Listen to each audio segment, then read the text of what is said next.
VLSI HOD here, ma'am. Hello, ma'am. Hello, nice to meet Hello. you. Nice to meet you, ma'am. Welcome to us at FDP. Thank you. Thank you.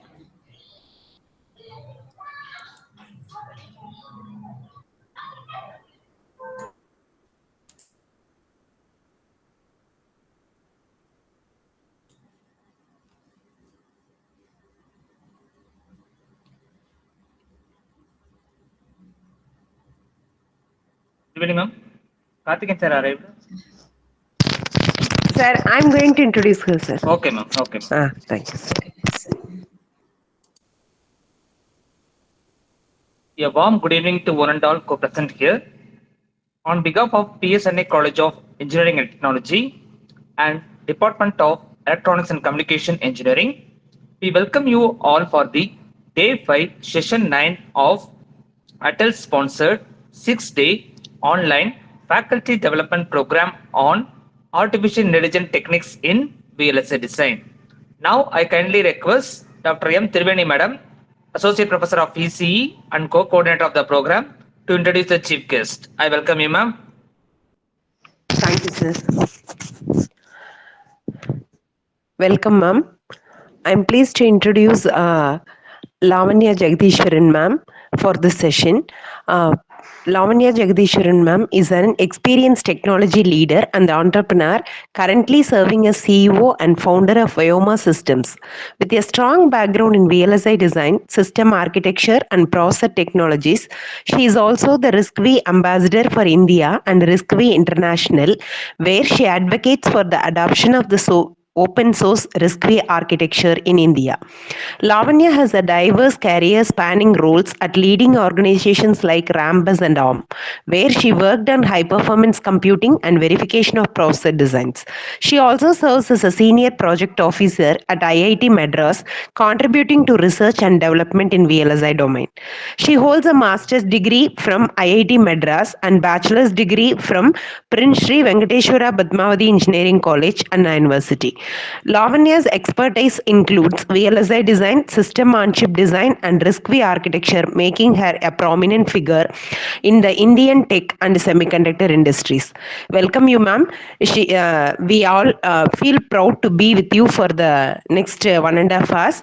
We are ready to share the knowledge with you, ma'am. Thank you, ma'am. The session is yours. Thanks one and all for giving me this opportunity. It's nice to meet very enthusiastic teachers who want to be learners too from time to time. Can I share my screen now? Yes, ma'am.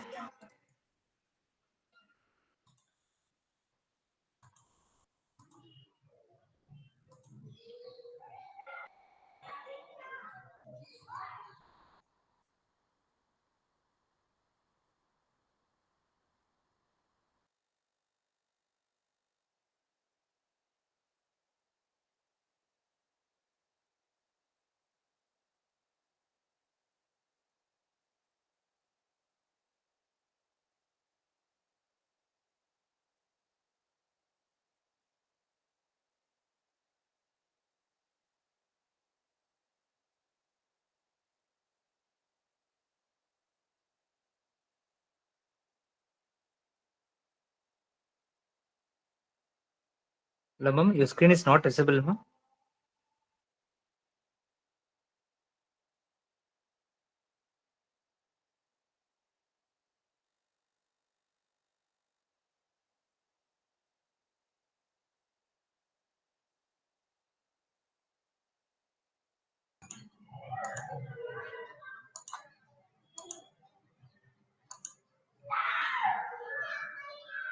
Hello, are you able to see my screen?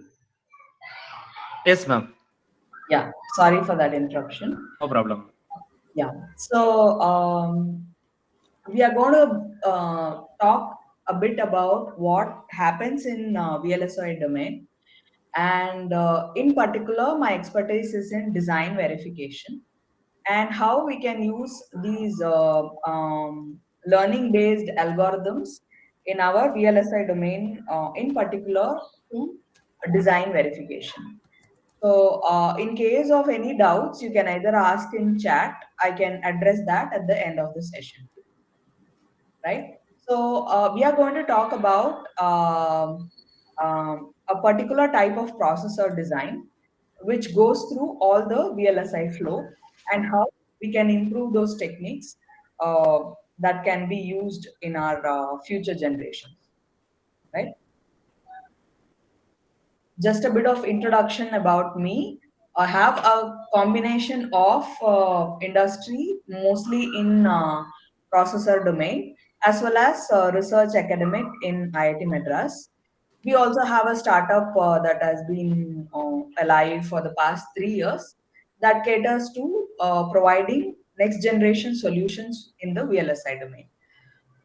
Here we have a platform called Verification as a Service platform, which provides ready to deploy solutions to digital design verification. We are incubated at IITM Pravartak in the research park, and we are also one of the digital five startups.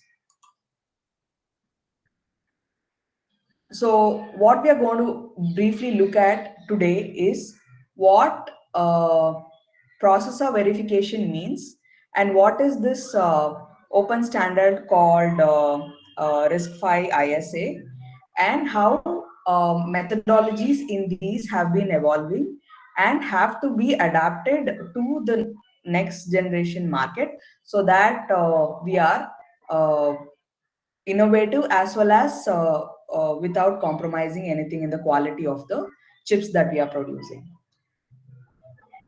So let's directly dive into that. So what is RISC-V? RISC-V is a reduced instruction set architecture. Traditionally, processor architecture has been proprietary, like for example, ARM's ISA, as well as Intel's x86. So those instruction set architectures, which forms as a interface between any hardware and software design, they have been traditionally built in a proprietary way, and the hardware as well as the software ecosystem has been provided by them in a license format. What recently has happened as a part of research work in UC Berkeley, we have an open standard called Reduced Instruction Set Computer with the version 5. The fifth version of the ISA has become more popular and adopted by both in industry as well as academia. When this became more widespread, both academicians as well as industry tried to adapt it. And in order to have this as a highly, like in any of your phones, in any of your devices, in IoT space or high performance space, if such a device has to be manufactured and given, there are three things that has to be maintained as a success for such a business, because we are shifting from a proprietary maintained ISA to an open standard that is maintained by several companies, and the solutions to the market can also be from several different vendors. So the three things that has to be maintained for success of such an open standard is quality. Basically, anything designed by RISC-V should be bug free. That is what is the main goal of a design verification. The design implementation will be either in Verilog or system Verilog. The verification can be done in order to make sure that there are no bugs in the design that is getting manufactured. Once that is maintained, the next thing is how quickly you can do it, because there is a lot of competition in this emerging market. We have to design, develop, and deploy all these solutions in the RISC-V as quickly as possible. So it converted from having one chip in 2 years as a golden standard to 6 to 7 chips in a single year itself. So that means you should be able to quickly deploy and design so many versions of the chips with the quality that has to be maintained. Along with that, the third important thing that came up is customization.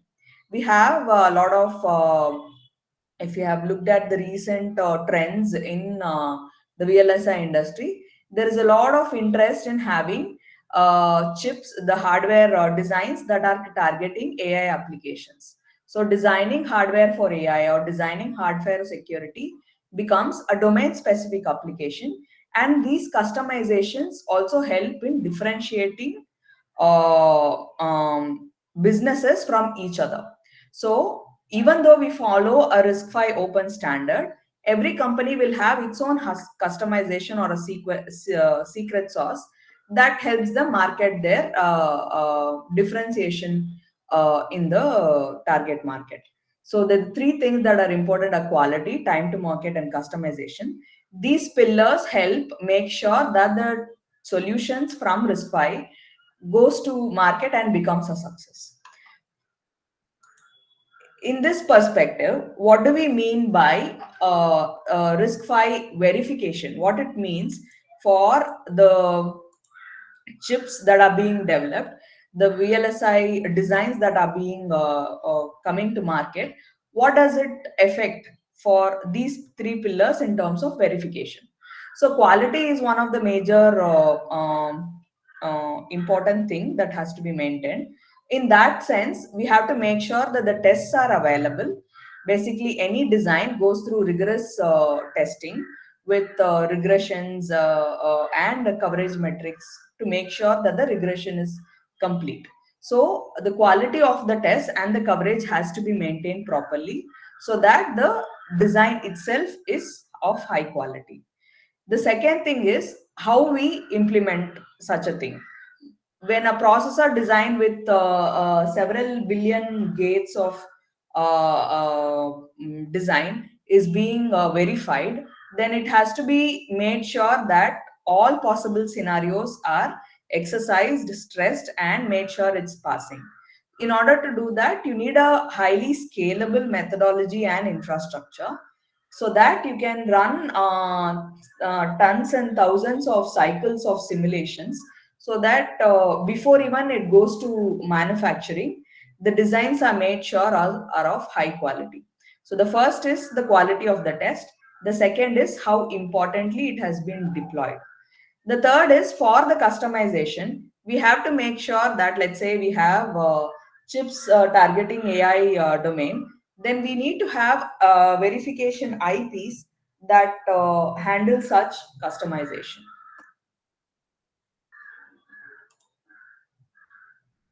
We are going to a bit deep dive into how this processor verification happens, right? So it's an ecosystem in itself, where if you have a design, a RISC-V design under test, we are taking an example use case of Shakti C class from IIT Madras, and we have developed an ecosystem around open source tools that can be engaged to deliver high quality designs. So the first thing would be the test and the test templates. Basically, if a RISC-V design follows a specification standard, the features are extracted and the corresponding tests are either developed in RISC-V assembly, which will be a directed test, or there will be a lot of random generators, because we have to cover a very high verification space. So we will have generators and configurable templates to exercise those generators. So that will be the first step of the ecosystem, where the tests and test templates are available and they are exercised on the design under test. So once the design is ready, it has to be simulated. We use a combination of a design simulator called Verilator, as well as Python open source library called CocoaDB, which is a coroutine based course simulation test bench, where you will be able to exercise the design test from the Python world. Ideally, Python is used in the software world, but with the help of such a package, it gives us the capability of being concurrent execution and understand how a hardware design works. So from that, we are able to provide Pythonized test cases and test benches for a VLSI design. This is an important ingredient or an infrastructure for bringing in any innovation in verification. The innovation here can be several learning methodologies or AI engines that can be augmented to this flow so that the verification happens faster. So the first component is done. The test bench is developed in what we called as CocoaDB. It will be supported by the CocoaDB libraries, where the design is exercised and monitored, the details of which will be covered in the following slides. And the next component is reference model, where we compare the output of the design with the reference model to make sure that they are working correctly. So here the reference model will be an instruction set simulator, which is provided by the RISC-V community itself. So when the test is exercised on the design as well as the reference model, the state of these will be compared at every instruction and a pass or fail scenario happens. In this comparison and the state checking happens in the scoreboard.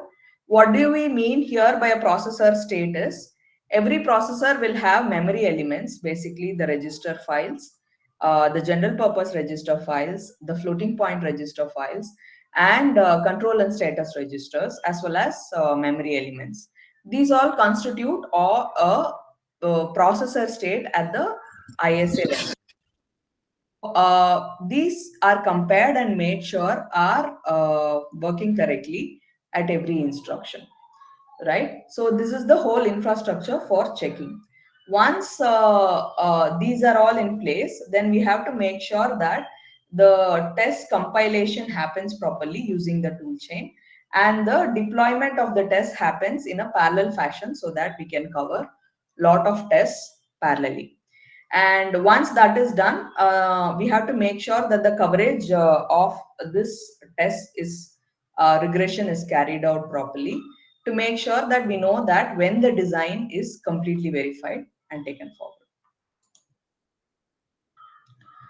So why are we having such a discussion now? Because design verification has been happening for time immemorial, and we have been verifying and using the manufactured designs till now. What we have seen is that with the advancement in technology as well as the complexity in the design, the 70% of the designs do not achieve first silicon success when they are manufactured. So we do a big process of implementing the design, verifying physical design, and then manufacturing, packaging, and then board bring up. After doing so much, we are unable to get the silicon to be working. It is not as simple as software where if it's not working, we add a patch and then make it work. Billions of dollars are spent in manufacturing a chip, and when it comes up and it doesn't work, that means that those are lost and we have to have a silicon recall. So, and the major cause of such failures have always been found to be from the logic and functional flaws in the design. That means the verification contributes in finding this as the major cause for failures in the silicon. So this is something like a wake up call which has to be looked into and then addressed. So that is where we are bringing in today's topic, where we have a very complex design which can be domain specific and which is an emerging market, and we do follow the same VLSI flow, but we are not getting the actual targeted quality or the time to market as quickly as possible. So the first thing that we do is we call it as makeover tests and coverage, where these tests that we have mentioned can become configurable plugins. So every design will have different kind of configuration. So based on that, the test also becomes configurable, and we use the lot of ecosystem libraries that are available in Python already. For example, if we have an engine. Crypto accelerator connected to this RISC-V SoC, we will be using a crypto library that is already available in Python, and instead of developing on ourselves.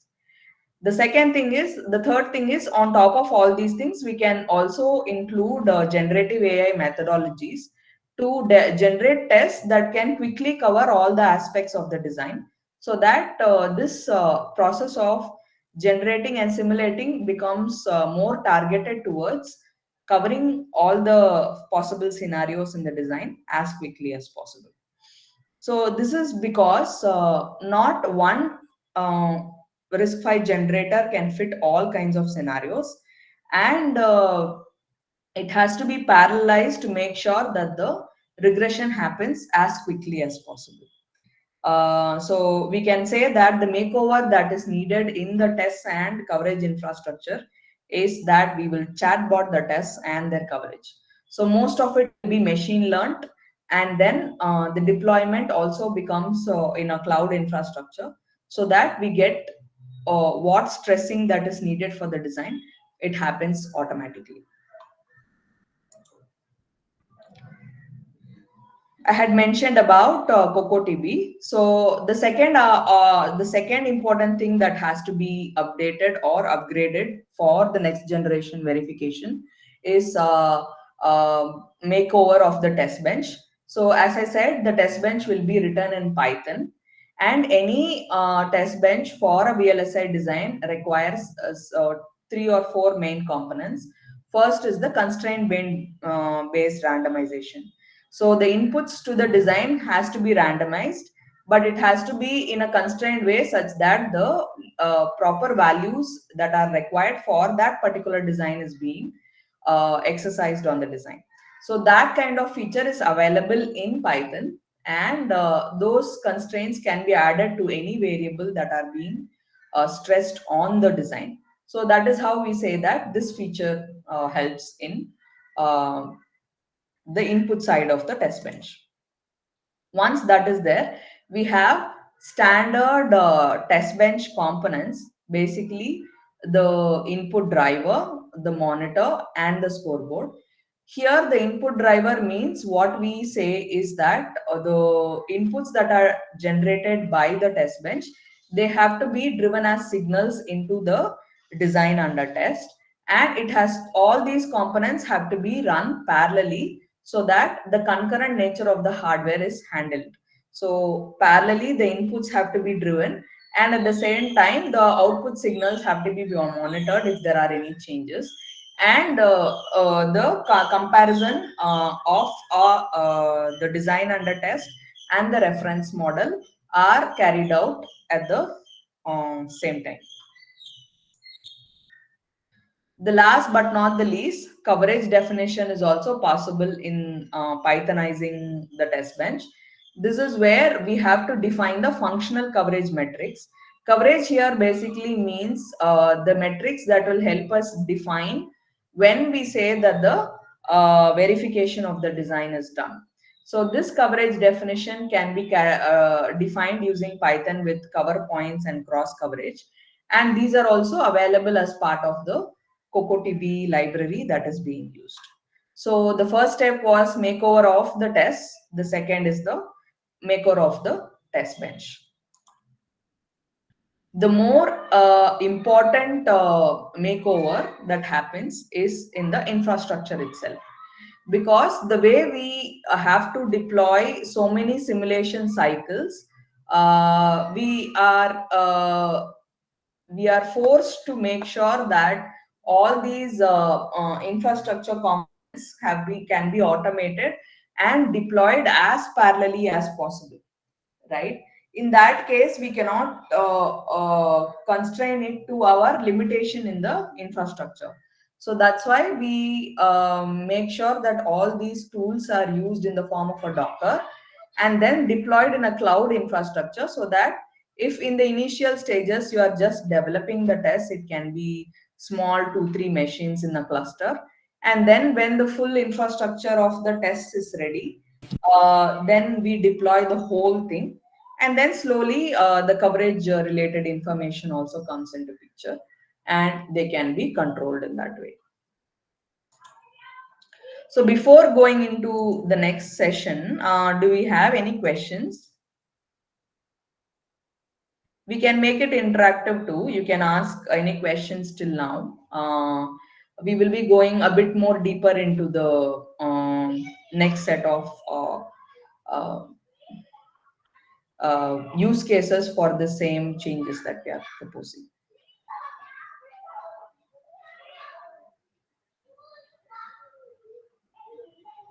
Has anybody in this group used RISC-V or anything related to the open source verification that we have mentioned? You can feel free to message in the chat, or I don't know if the permission is there to unmute and talk.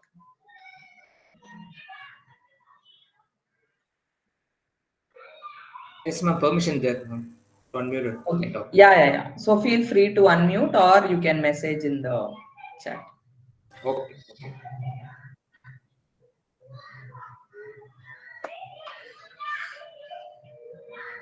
Okay.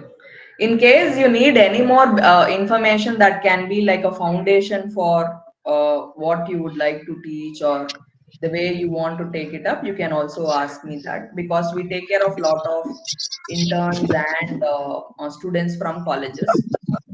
Feel free to interact. Yeah. Anita, ma'am, any doubt, ma'am?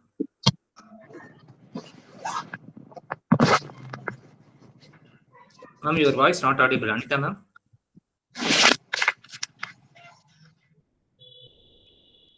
No, sir, no. Okay, ma'am. Okay, ma'am.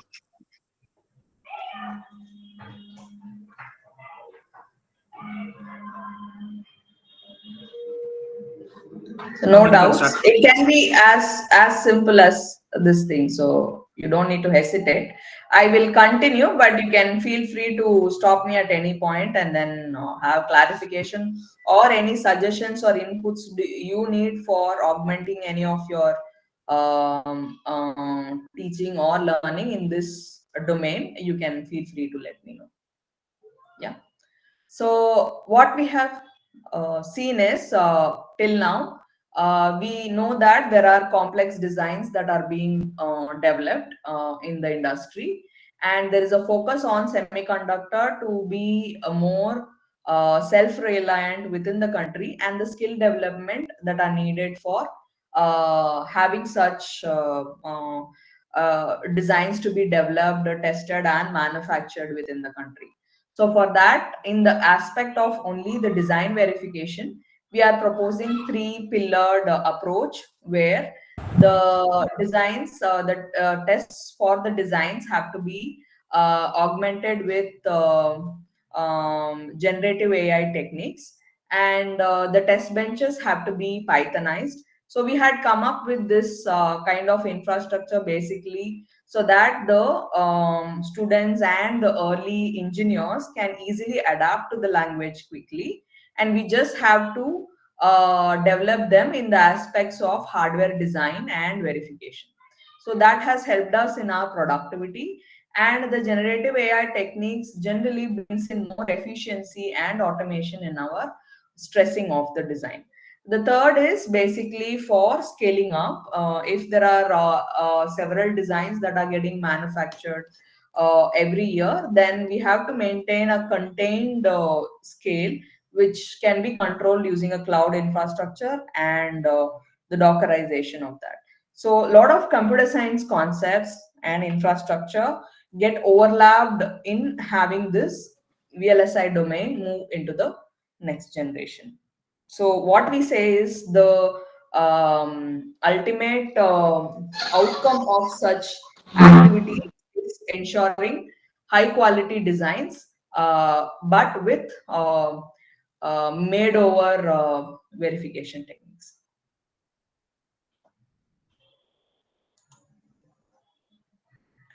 So we will be going into a deep dive of how these techniques are being used in a Shakti open source processor. Shakti is a class of processor coming out of computer science department in IIT Madras.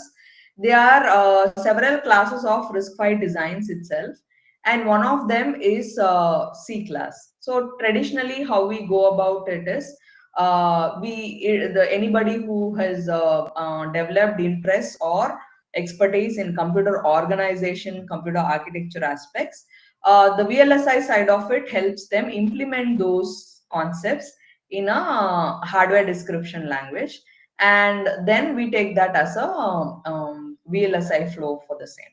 So this is a Shakti C class that gets implemented. Here we have, when it's already implemented, we have a core level design which goes through pipeline stages, where we have instruction fetch, decode, and execute, and then we have memory, where you get memory accesses and then write back. So these are the general five stages of a computer architecture, a computer processor design, and those get implemented along with micro architectural details for performance, either caches being implemented as well as branch predictors being present for improving the performance of control transfer instructions. So these are the basic components of computer organization implemented as a Shakti RISC-V C-class implementation. Along with that, we have given a system on a chip with peripherals attached to it on an AXI bus, which then interacts with the outside world for the processor. So when such a design is being implemented and this has come as a design under test, we have several levels of verification. One is a block level where we take each unit within the design and then verify them. And there is also something called as core level where we have the processor, and then we, as I mentioned, we have to compare it with the reference model, exercise the tests, and then get the pass fail scenarios. Along with that, we have the whole system level where all the ingredients are put together to make a system on a chip, and then the verification of the whole integration also takes place. Any questions?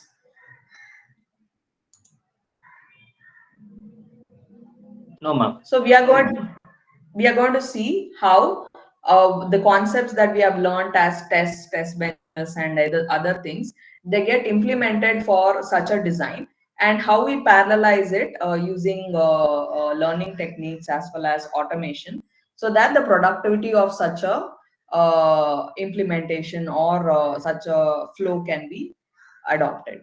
So here we say that we take the design, and three components are done parallelly. First one is the build stage, where the RTL is being built for different configuration and verification abstractions. These configurations can be either test memory sizes or the simulations, or if it is targeted towards FPGA.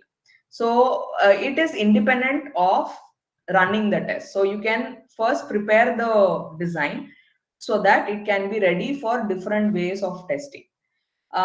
Then the design configuration also comes into picture. So we want to make sure that whether the design is with or without debug, or with the micro architectural configurations, wherein you add the cache size, change the cache sizes, change the branch predictor sizes. So these are all the components within the design itself that can be changed and then built. So once the design is built parallelly, as and when it's built, then the next components come into picture. So this build can also be traditionally done using Python, because the scripting itself allows you to maintain several configurations of the design and for the abstractions in itself. The second is the test templates. As we mentioned before, we do not have a single test or a single generator that can cater to all the different possibilities of processor design. So we use several open source generators and take the Shakti design and stress it. So the stressing can be happening parallelly, and this parallelization can be exercised using Python itself. Each generator can be written in a wrapper, and they can generate assembly, RISC-V assembly, and then they can be exercised and run. So these verification IPs can help us cover all the things in the instruction set architecture as quickly as possible. So the major technique here again is the Python infrastructure, with parallelizes the test, and the generator itself containing all generative AI techniques to make sure all these tests are high quality and cover the design as quickly as possible. The third stage is the simulation. This requires even more scaled up version of the parallelization, where it takes the built design, right, in different configuration, and it takes the generated tests, again catering to the configuration that it's going to be exercised. Then these tests will be run on the design in a parallel fashion. We have to cover all combinations of operands, opcode, and instructions itself. For example, a load followed by a store, a multi-cycle instruction being interrupted, lot of exception scenarios and everything. So all the concepts that are present in the computer organization and architecture, which has been implemented in the Shakti C class design, have to be compared with the reference model. So this infrastructure again will be maintained using CocoaDB, and the parallelization is done using Python. We have to make sure that the comparison happens on the fly. Basically, at every instruction commit, the processor state, as I had already described previously, has to be taken from the design as well as the reference model and compared as thoroughly as possible. And these components that are developed for, let's say, every block and every component within the processor, they have to be reused so that they can be developed as quickly as possible. So the stress again here is for parallelizing, because that only brings the speed up for coverage closure. If there are any, so we are actually coming to the close of it. I generally have some more interactions. So if you can bring out any questions, so accordingly I can provide some other learning techniques or methodologies for your use. So what our startup does is providing all these infrastructure, these tests, these test components, and the simulation components, everything will be provided on the fly. I can give a demo of it also right now. So we give it on the fly and then we have it run across the design. So that is what we provide as our product. It's a test suite and test generators that are needed for end-to-end verification, and it is augmented by the scalable infrastructure that we have for verification. This is basically our dashboard. This will be, I will show it as part of the demo in some time. Any questions?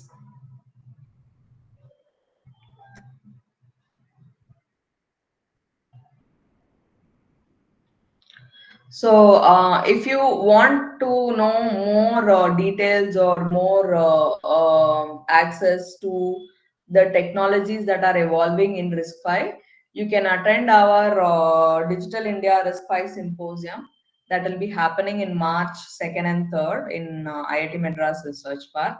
And it's a 2-day event where a lot of students, industry experts, and startups will be coming together to provide insights into what has been happening in RISC-V, and what kind of future that the Indian semiconductor ecosystem has through this RISC-V India movement.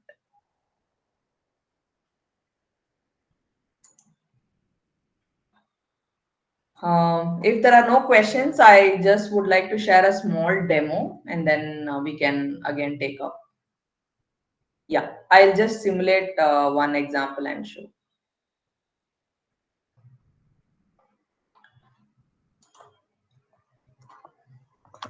Are you still able to see my screen?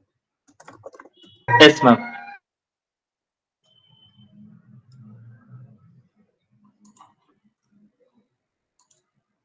So this is our simulation platform where we run different designs. So I'm just going to show you a design of Shakti and how it has been implemented. We have a development platform in the cloud for learning purposes also. So this is where all the tool and infrastructure that I mentioned during our session, they get installed here, right?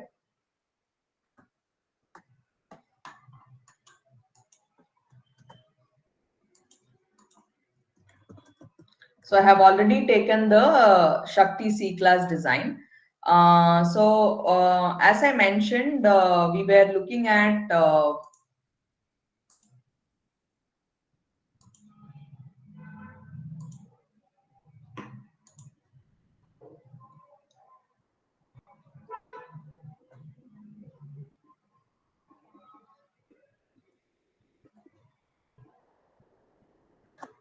so this is what I'm going to show as a demo. We were looking at having the test compilation, running the test on the design, running the test on the reference model, comparing the state of the design and having a pass fail scenario, right? So we will be having a look at that in this. So I had already downloaded the whole C class SOC here, and I'll just show you how we run a single test, right? It's an add test. Add here basically means the assembly test. It just makes sure that the add instruction is working properly or not. So it will give different cases or scenarios for that, and then they will be compiled. The test will be compiled, so the test compilation will be there, and then there will be the hex code. The test will be converted to a hex code to be loaded into the test memory, and then they are run on an instruction set simulator called Spike, and both of them are compared and made sure that the test passes or fails. If you see in our this thing,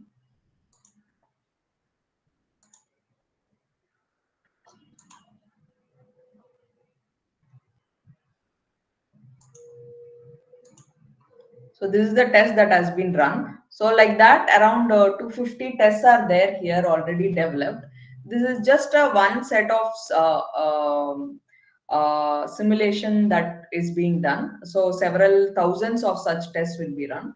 So the first one is where we take an add instruction and take these two as operands, and these two as operands, like 7 and 3, and see whether they get added and give the hex value as A, right? That is 10. So basically it makes sure that the add instruction is executed correctly. And similarly, there are a lot of branch, jump, load, store instructions. All these instructions, the tests for those are also developed and maintained here.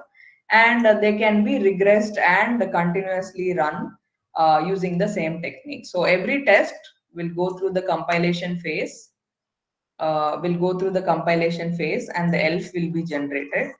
If you can see,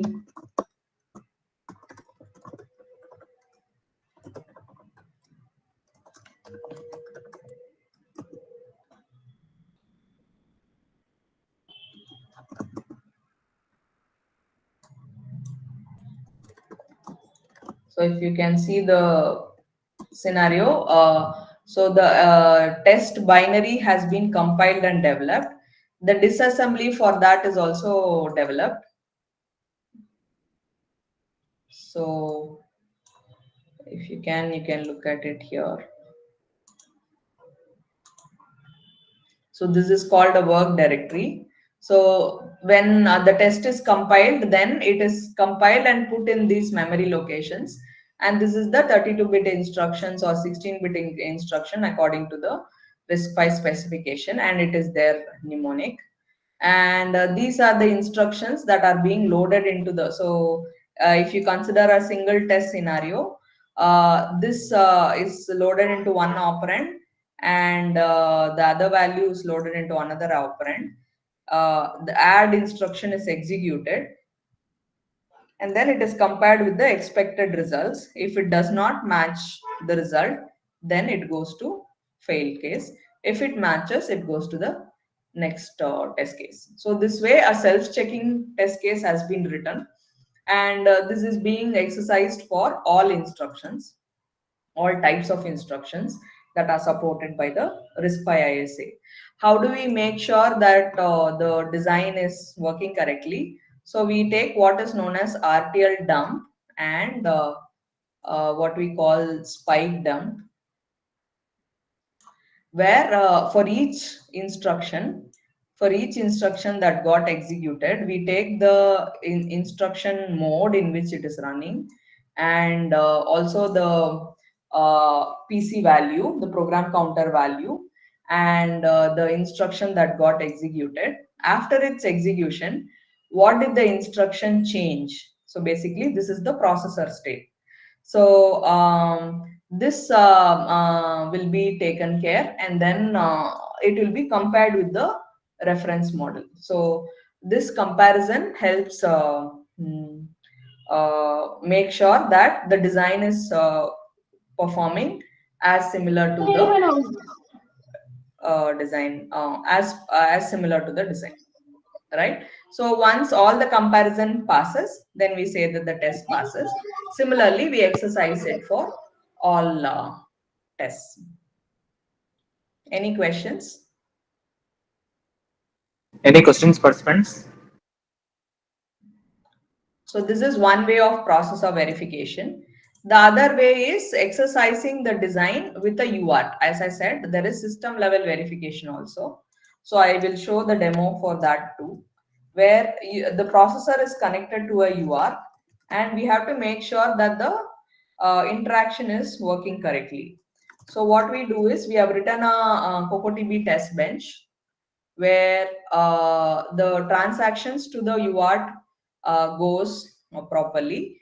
It is configured and the TX register is being written, and config register, and then it brings out the values out of the UART. So this checking is being done in this Python code using CocoDB libraries, where I mentioned you need all the driver, monitor, and scoreboard components. Those are being exercised, as well as the constraint random generation along with the coverage definition are also present in the same test. So once this is done, we just make it go through the flow where the test is exercised on the design, and we are also generating waveforms for the same. I'm on So question in chat initially, box. Can you remind this platform name, ma'am? the platform is called Vyomas Uptick Pro. I will share the this thing. You can sign up and try it out also.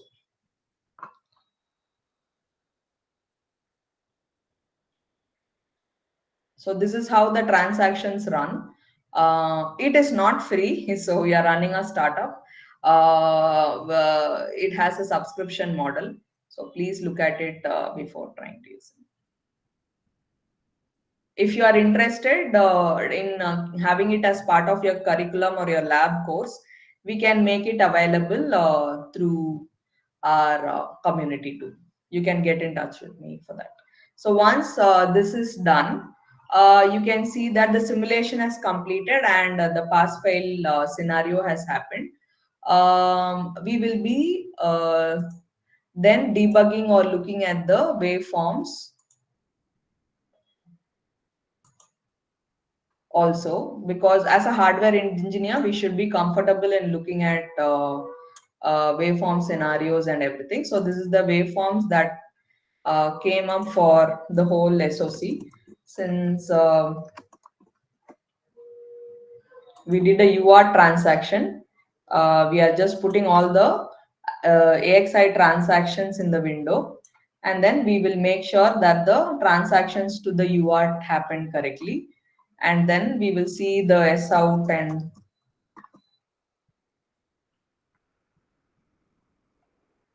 we can go into the UART itself and then get, because it's a big design. It's important that we look at. Okay, we can. If you can see, the UART transactions are also seen in the peripheral. So in this way, there will be a holistic understanding of how a hardware design is developed, exercised, and looked into. So this is the skills that we feel is important for any computer architecture organization student or VLSI design students to augment themselves for their career, right? So we had shown a demo of processor verification, as well as a demo of a UART in connection with the processor. I will give the link.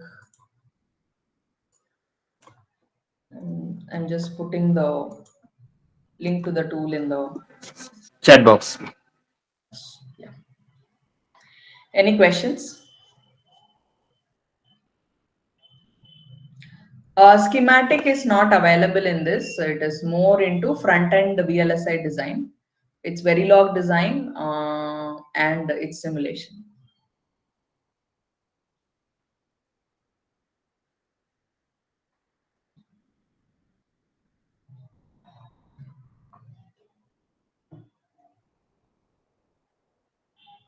Any other question, participants?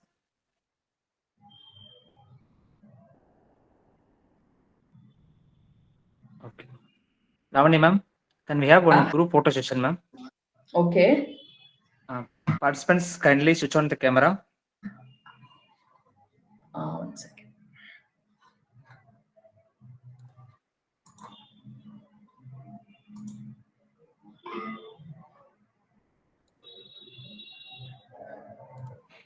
Somebody has raised a hand. 1 second. Let's take the question. What are the parameters we can find, ma'am? What do you mean by parameters? I didn't understand the question. Participants, switch on the camera. Sir, please wait for a minute. The madam is answering a question. Okay, ma'am. Okay, ma'am. Like power and PDP, ma'am. No, we do not look at those. We are into, as I said, it is a hardware description language. So it's on the front end side.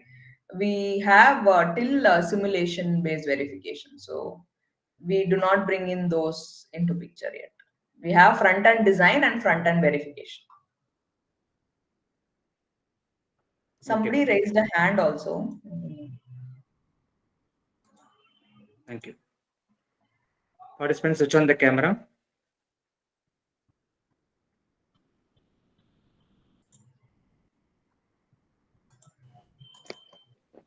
Excuse me, ma'am. Yeah. Ma'am, after the photo session, ma'am, after the photo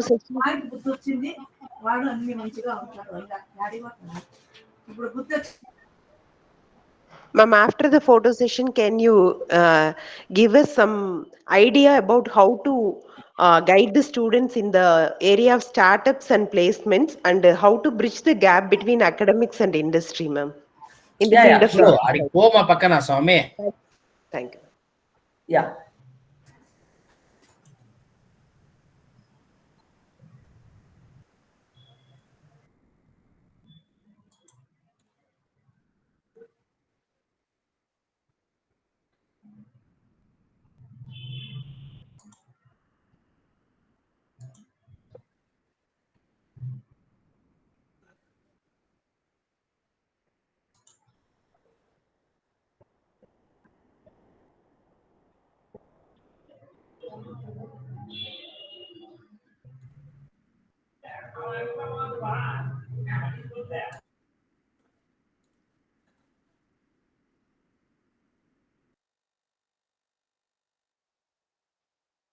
Okay, some other participants can switch on the camera.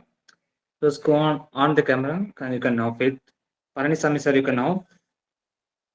Anandi ma'am, you can off. Tendril Ganesh ma'am, you can off. Anita ma'am, you can off. Venkatesh sir, you can off. Some new participants can switch on the camera. Yeah, thank you.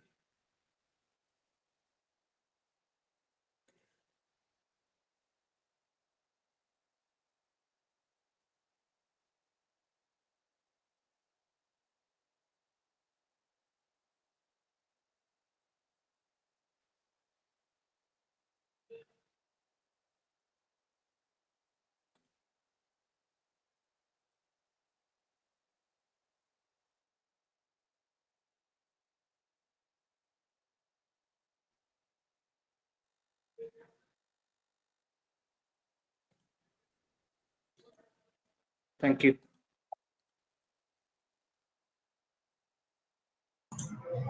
Yeah. You can, so can you just repeat the question for context so that we can talk about it? Triveni, ma'am. Ma'am? Yes, sir. Ma'am? Yeah, tell me.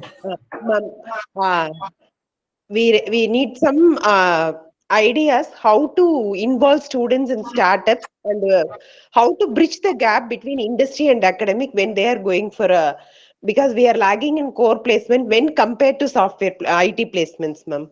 So, Correct. what are the how can we easily bridge the gap between academics and industry, core industry, and how to involve the students in startup in the field of VLSI? Okay, so one basic thing that I have seen students get interested is in uh, um, learning by doing. So for us, lab and important problem statements help students get more involved in the field that they are in, let's say EC or VLSI design.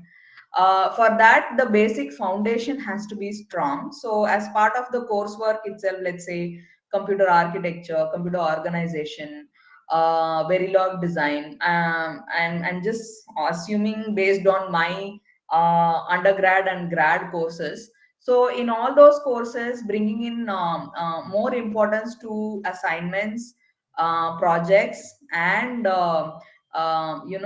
experimental tryouts. All those things have to be there so that they try it out and learn the same concepts. So that is the first thing, this for making the base foundation to be strong with uh, the latest labs, right? So we cannot keep telling that there are a lot of feedback from us to us itself that we are still doing 8086, 8085 microcontroller based labs and things. But world has moved so fast that we are having a lot of new technology, right? So RISC-V is something that has been there for more than 10-15 years, but we have been able to adopt that in the last 10 years. But that quick adoption of this technology in your learning, in your assignments, at least worst case, let's not even bring it in the that requires a bigger process, right? But in your assignments and labs and all those things, these concepts can be taught with the latest technology, so that makes them more interested in the relevance of it. And that is what is also on the lookout for the business side also. So more than knowledge, how they have applied, how the students are able to apply the knowledge in the given scenario. So basically they have to do the work, right? In order to do that, they should be confident in using the tools, in learning mostly. See, every company will have their own infrastructure, but how they are able to look at it, learn to adopt it, and follow those instructions, and quickly join the basics with this new infrastructure in the company and then take it forward. So that is what is required, because as freshers we do not expect much experience and things like that, but mostly an independent learner, as well as quickly adapting to the infrastructure within the company.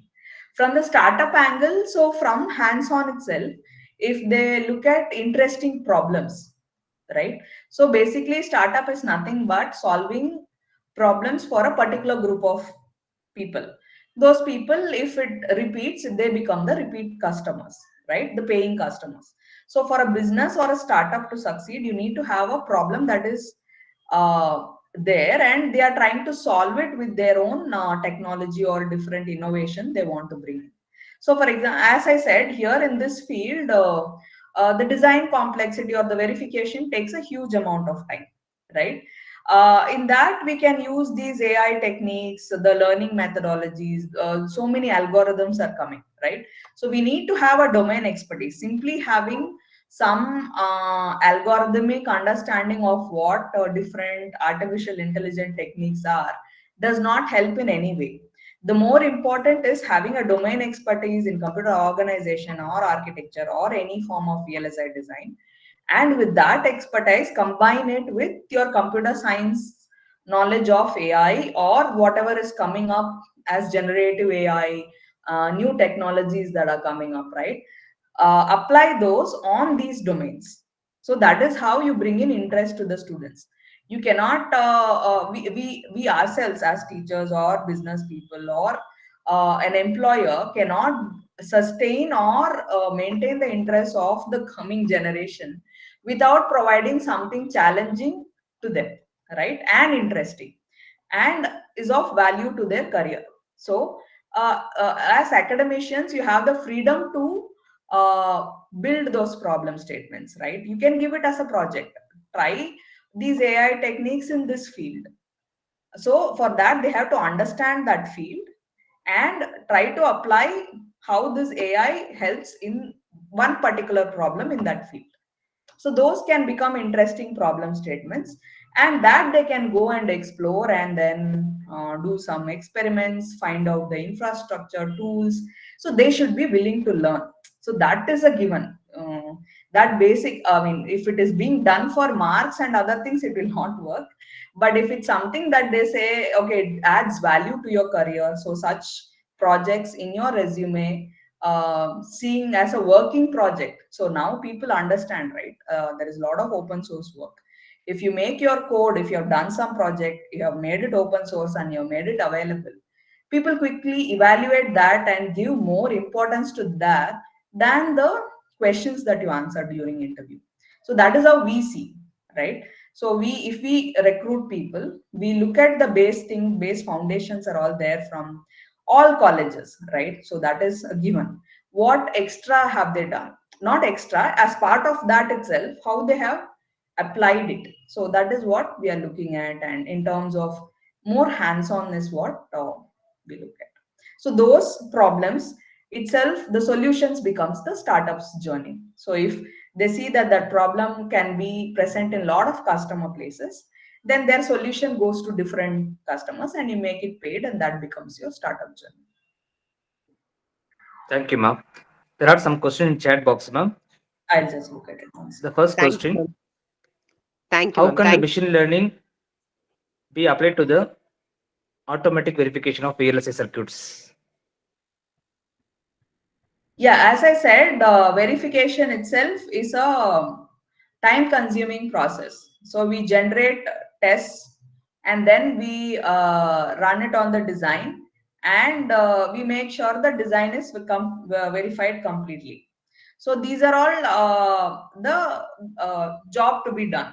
So where you can apply machine learning in every stage, in generating the test bench, in generating the tests, in generating the coverage closure, everywhere you can apply it. So basically it analyzes either the test infrastructure or the specification or the design. So how you implement it is everybody's solution in its own way. So and there is a lot of work to be still done in that, because the domain expertise is needed for having applying these machine learning techniques. You can apply it in any way, right? In any either in the tests, as I said, or bringing coverage closure, or making sure you scan the design and make sure that you can quickly develop small set of tests instead of running 1000 simulation.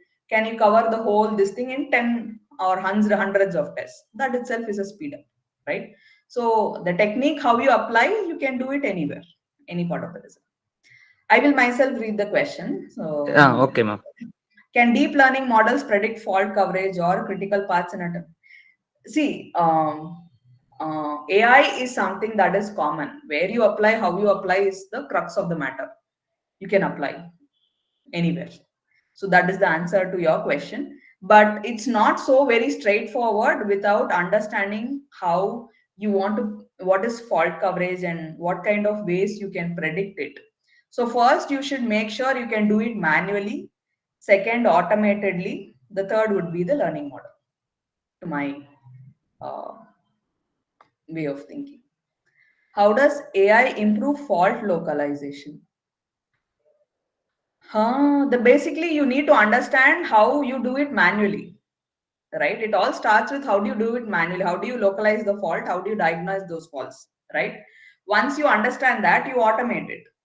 Now, after you automate it, can you generate tests in such a way that the localization and diagnosis are all learned, and you can do it similarly, right? So it's just a technique or a tool. If you consider AI as God, then our industry will not survive.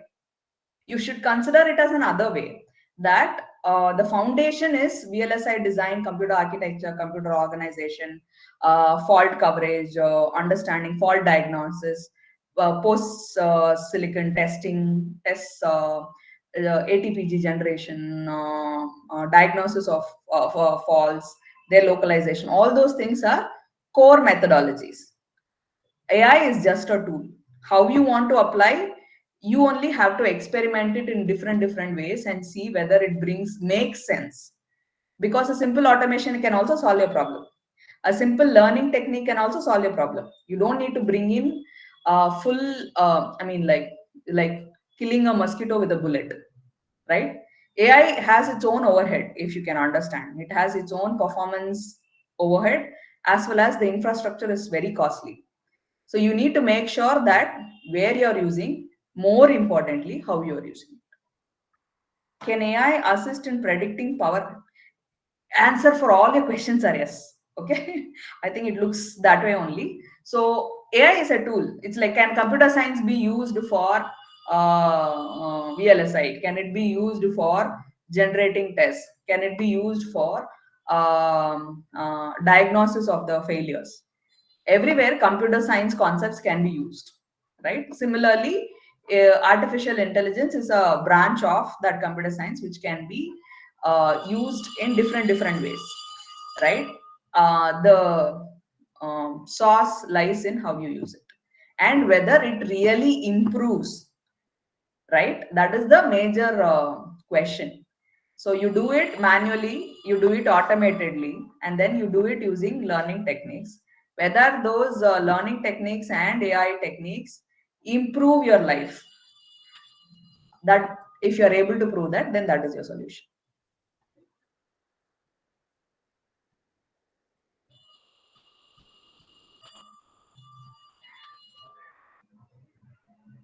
Any other questions?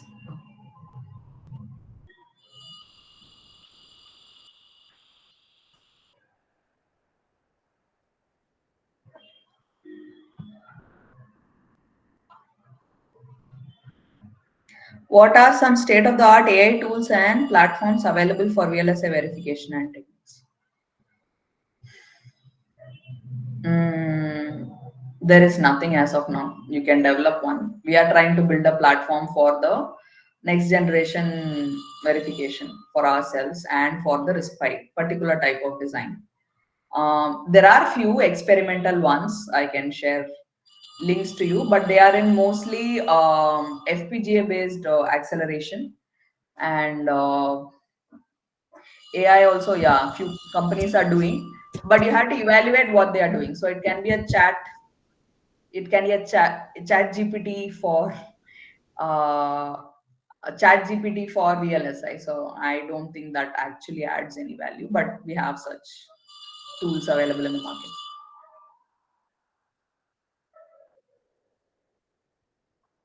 What are the limitations of AI in fabrication? I don't think people have used that great AI in fabrication yet. Fabrication itself is a big domain where uh, people are gaining expertise in India. So, which site is good for system Verilog and EVM? There are standard, if you just Google it, there are standard VA Verification Academy and others which provide that. Low power VLSI, how to use AI to. I am not a low power domain expert, but as I said, right, the domain, in any domain you can use AI, but you need to have the domain expertise to understand how to automate and then do it so that it benefits you.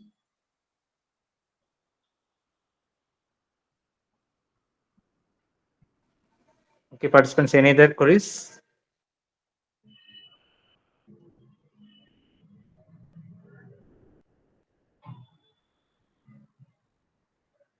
Okay, we don't have any queries. We can end up the session. Thank you so much, Lavanya ma'am, for your valuable session. Thank you so much, ma'am. Thank you. Thank you, sir. Thank you, ma'am. Thanks. You patiently answered all the All questions. the Thank you questions. so Yes, much. ma'am. Pleasure. No problem. We have a great discussion with you, ma'am. Thank you so much, ma'am. Thank you. Participants Thanks, also everyone. enthusiastically asked the questions. Thank you, ma'am. Yeah, that's what we want. Yeah, ma'am. Okay. Yeah. Thank you. Thanks. Thank you, ma'am. Bye. Bye. Bye. Trivedi, ma'am. Sir, Sir is yet to Yes, ma'am. join. Okay. Ma'am. Okay. Okay. Participants, please be in the meet. We will start the meet in chat after the resource person join.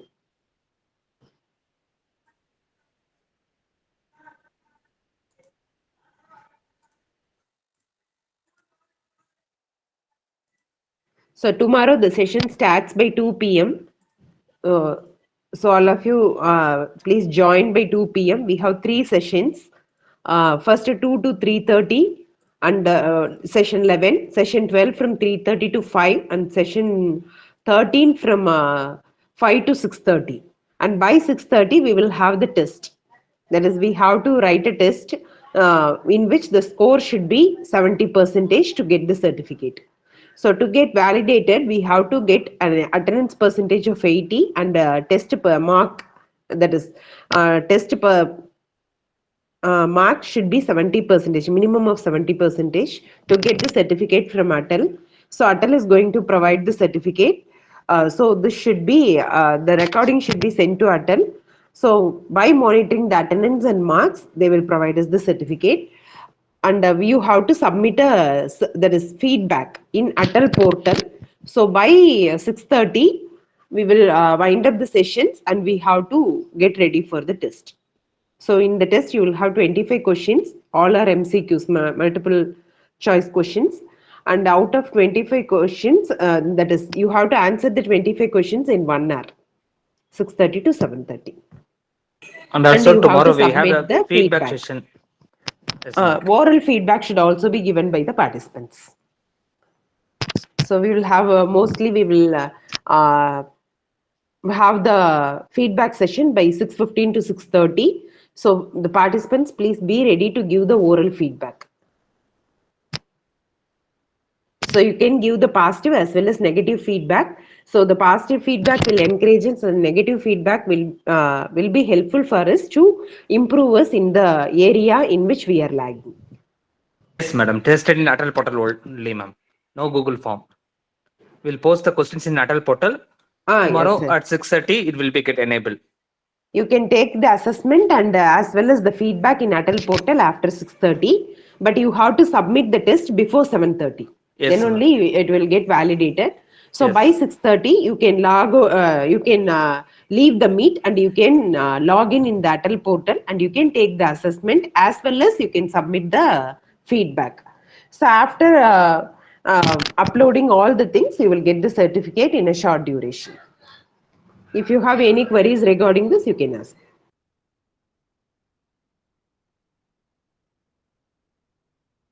And also 6:30 to 7:30 only the test time. Since there is a no Google form, you have to attend only in the ATAL portal. So no more excuses. So please be attentive in the test tomorrow. The test time will not be postponed. It will be decided by ATAL only. So 6:30 to 7:30 is the test time. After 7:30, the test will be get expires.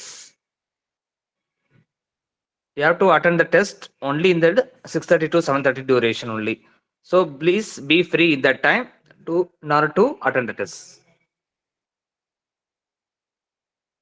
So sessions are started by 2 p.m. Yes, ma'am. Tomorrow we have 3 sessions, ma'am. Okay. Triveni, ma'am. Yes, sir. The Ma'am, session 11 from 2 to 3:30, 12 from 3:30 to 5, and 13, session 13 from 5 to 5 6:30, to ma'am. 6:30. Okay, okay. Then you have to go to the ATAL ATAL portal. portal. So they have designed the assessment in such a way that it will be open by 6:30 and get closed by 7:30. So we have to complete the test compulsorily between 6:30 to 7:30, and you have to post a feedback after that after completing the test. So by doing these two things only, they will provide the certificate, ma'am. That too, you have to get a score of 70%. Yes, sir. We will upload in YouTube, and will be shared all the sessions, sir. Sure, sir.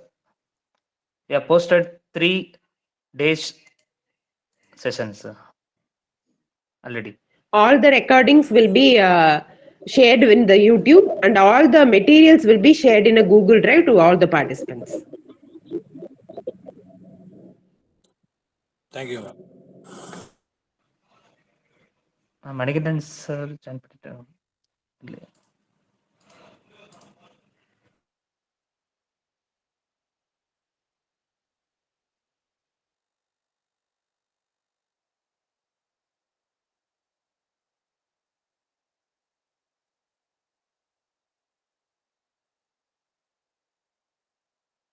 If you have any other doubts, you can discuss here now before the session starts.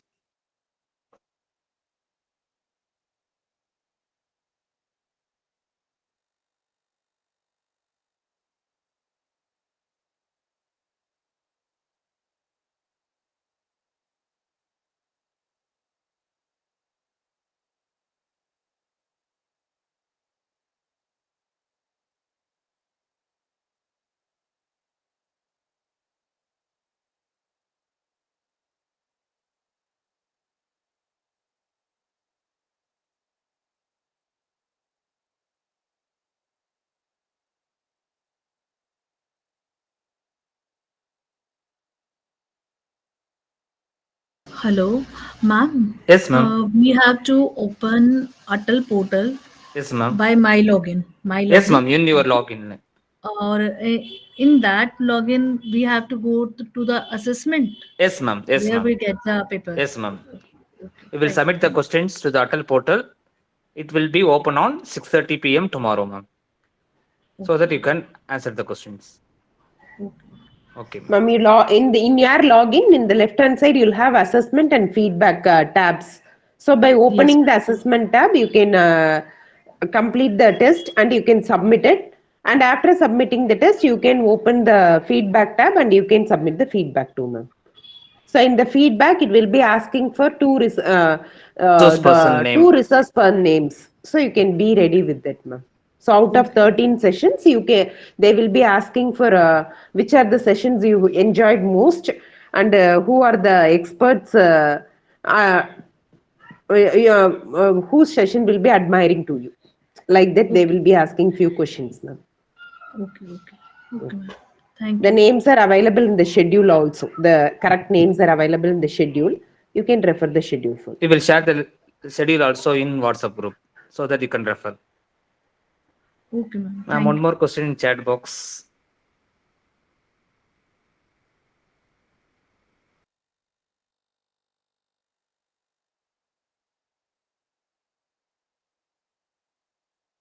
Yes, sir, I'll see.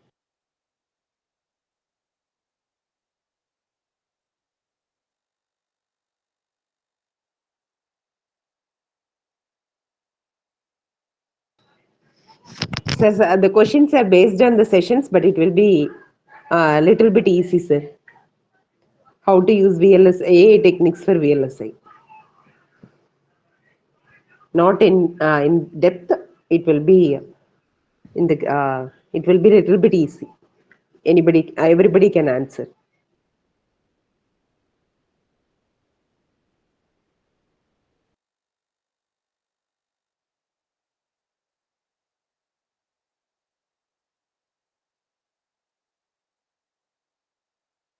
Tomorrow 6:30, 7:30, sir.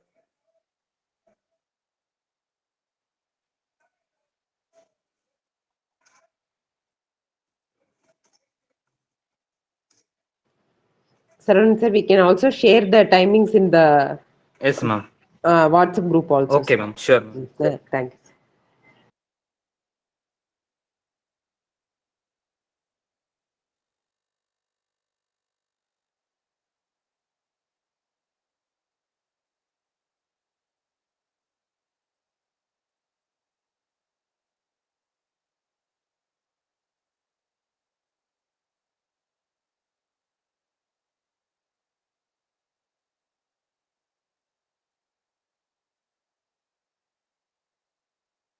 No, sir. Then the time only we will attend the test. At So the 7:30 p.m. assessment, That is, ma'am, sir. the assessment portal, the assessment tab in ATAL portal will be open between 6:30 to 7:30, sir. They have designed in such a way that it will be open only from 6:30 p.m. to 7:30 p.m. We cannot attend the test before 6:30 and after 7:30.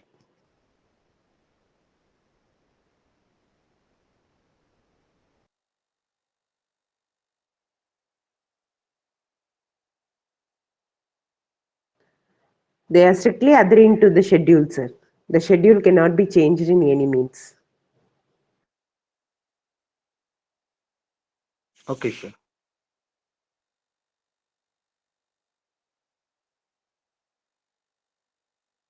You need to log into the ATAL portal. In that, you have assessment and feedback. You have to click the tab. The questions will be displayed. You have to answer it. That's all, sir.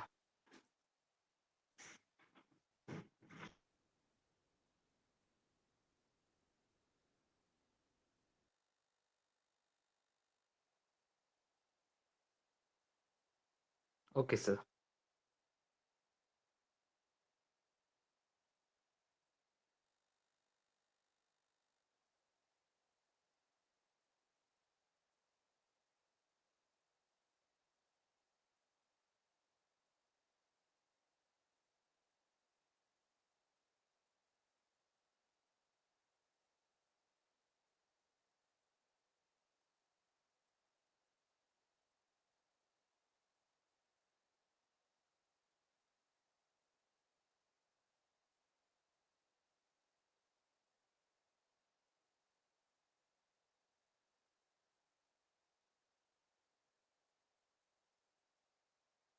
Manigandan, sir, welcome you, sir. Sirvani, ma'am. Sir has arrived, ma'am.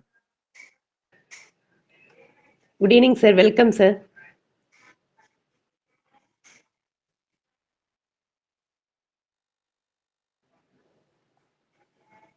Sir, are we audible? Manigandan, sir, are you audible?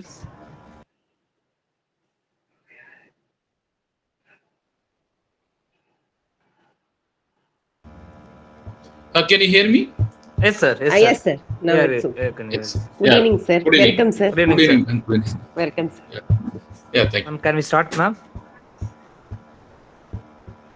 Yes, sir.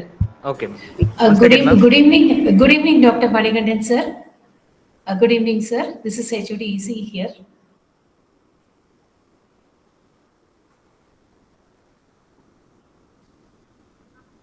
We can start the session, sir. Okay, ma'am. Okay, ma'am. Good evening, HOD ma'am. Sorry, I was muted unknowingly.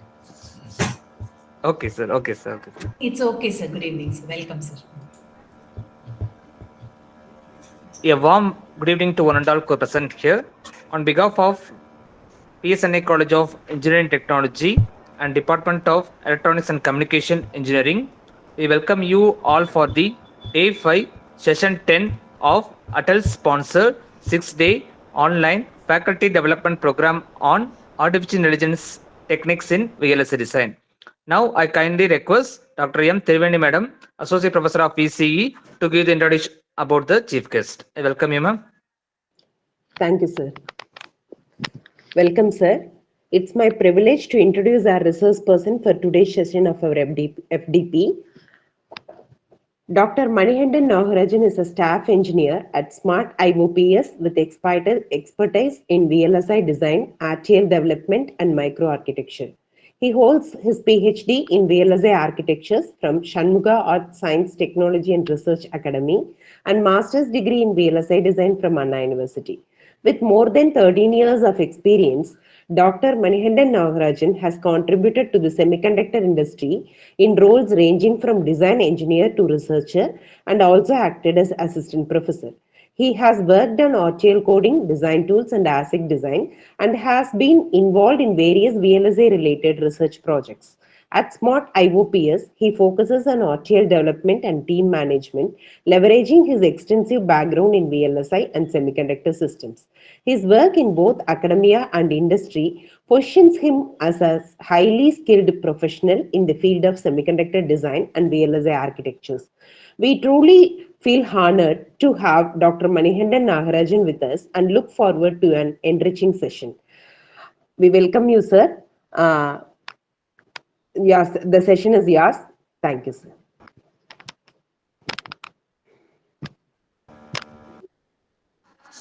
Sir, you can start the screen, sir.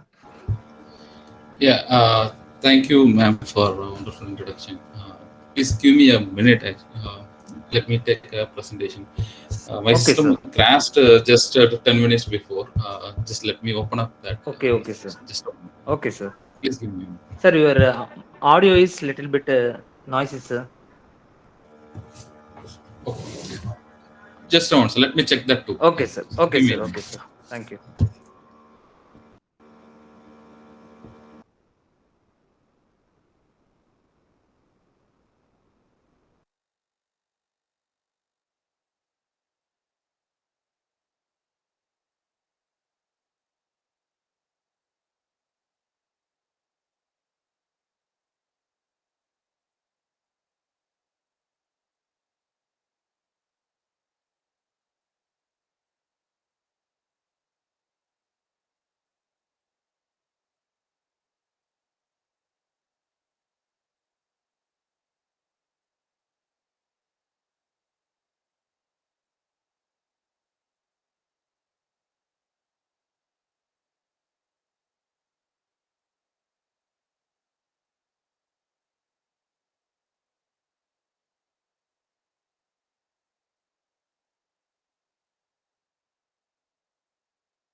Sir, can you hear me now clearly, or still the disturbance? Yes, sir. But some noises there, sir. Are you using headphone or using directly to the laptop, sir? No, I'm using Bluetooth. Just a moment, sir. Let me That's directly why, move to sir. the laptop. Yeah. Let me remove that. Okay, sir. Is that fine, sir, now? Yes, sir. Now, okay, sir. Okay. Let me share my screen, sir. Okay, sir.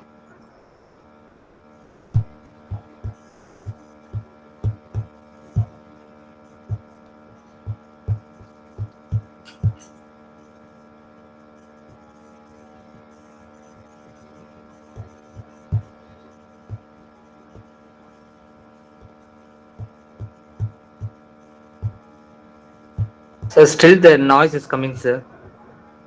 From headphone, I think so. I don't know. There's no even. I didn't turn on my fan even. Okay. Everything's fine. Okay, sir. You can start the screen.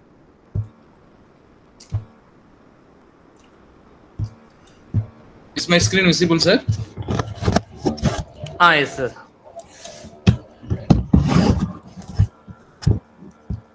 Yeah. Shall I start? Yes, sir. You can do the full screen. Yeah, sure.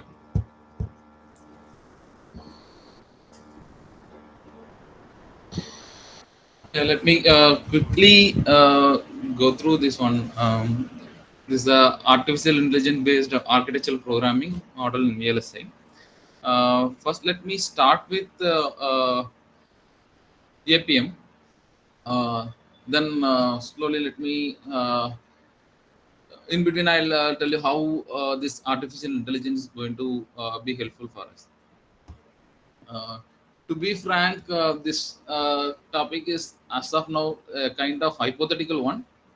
There are some places among the steps in the architectural programming, whatever we are going to see.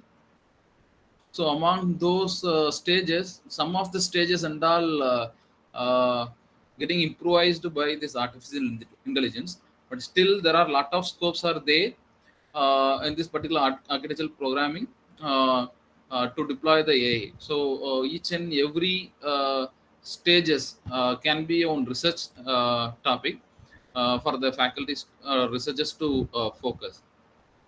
I hope during the entire FDP, you might have understood the concepts of AI, where and all it is applicable in the VLSI field, right? So now I'll be highlighting the steps which is involved in that architectural programming, and by the way, you'll be able to understand and correlate with the previous sessions. So which and all the sessions and all correlated with this particular architectural programming, and also at last I'll give one example how suppose if you are aiming to design one microprocessor, what are the stuffs and how this particular AI is going to be useful for us. Okay, so now let's see what is architecture programming model. So there are it is a well-known concept, but as far as VLSI is concerned, it is a new thing, because as far as VLSI architecture is concerned, or any chip design flow is concerned, the first stage in that chip design flow will be the architecture design. So here, whenever we are about to design a chip, it will be the flow will be actually starting from the architect. The specifications will be directly received from the clients, and those requirements will be converted into the architecture. So in this particular place, the architect would be a most experienced person, because even a single mistake in that particular architecture will damnably affect the performance and also the cost of the chip. So that is a very crucial stage in that chip designs, the method of converting the spec into the architecture. So here in this architectural programming model, we could think of replacing that particular critical human resource with the help of artificial intelligence. So that is what the ultimate aim of this particular thing. So anyhow, you can able to think of completely replacing it, but as of now, it is not practically practiced in industry, entirely deploying all of a sudden that AI concepts to replace that architectural programming. So the thing is that since we need to get the feedback from each and every stage of engineers, then the architecture of the chip has to be refined, and it will go by stage. I'll let you know the things one by one. So here we can see, as far as IC is concerned, we'll be having the both the components like hardware and software. Software architecture programming is different. It will have its own cycles of development, and it has its own architecture. So now our main focus is into the hardware part, right? So here, whenever we are talking about APM, it will start from the high level top view of circuitral structure, and down the way to the lower level circuits till the layout even. So as far as architecture is concerned, we'll be having that block diagram, and within that block diagram we'll be having the subsystems, and within that subsystems we'll be having that digital circuitry and logic design. And whenever we are talking about APM, it will never stop till that particular gate level circuitry. Rather, it will go beyond it, like layout and placement routing, everything till the chip is to be taped up. So entire process will be covered in this particular architecture programming model. So let's see the components. What are the components which is there in that APM? So here first let's see the functional specification. This is one of the first stage in thing. As I mentioned earlier, we have to get the requirements from the client, or otherwise if we are developing our own chip, we have to think about the purpose for which we are developing this particular chip, and based on that we have to develop specifications. So that will define the functionality of the chip. And next one is that performance requirement. So once we decided that basic functionalities, then we have to think about what would be the performance. So in terms of speed, power, area, we used to call that as a PPA. And throughput, how what is the throughput data we can handle within that particular chip. So that is what called as performance requirements. Sir, anything you want to say? Somebody is about to. No, sir. No. Okay. Okay then. Please let me know anything, because I am in a full screen mode. I won't be able to see anything. So if there is anything, please let me know, sir. Okay, sir. Okay. Thanks. So yeah. So next thing is that system partitioning. So in this case, once we defined the functionality and we decided what would be the expected performance, then we'll break down the system into smaller manageable components that will satisfy the functionality, specific functionality, sub functions. It's something like writing the programming with the sub functions and altogether putting all the functions together to realize the main function. Similar to that here in VLSI, the architecture will be subdivided into sub blocks, and the functionality of the sub blocks has to be defined. So next thing is that interface definition. So in this case, excuse me. So in this case, we divided the entire system into subsystems. Now that subsystems has to be integrated properly, so that overall functionality will be realized. So we'll be calling that in industry as subsystem and integration, system integration. So that is what we used to call. So in that case, whenever we are about to do the interfaces, obviously there will be the lot of interface communication protocols will involve. System buses, to name few, something like buses like system bus AXI, AHB, whatever it be.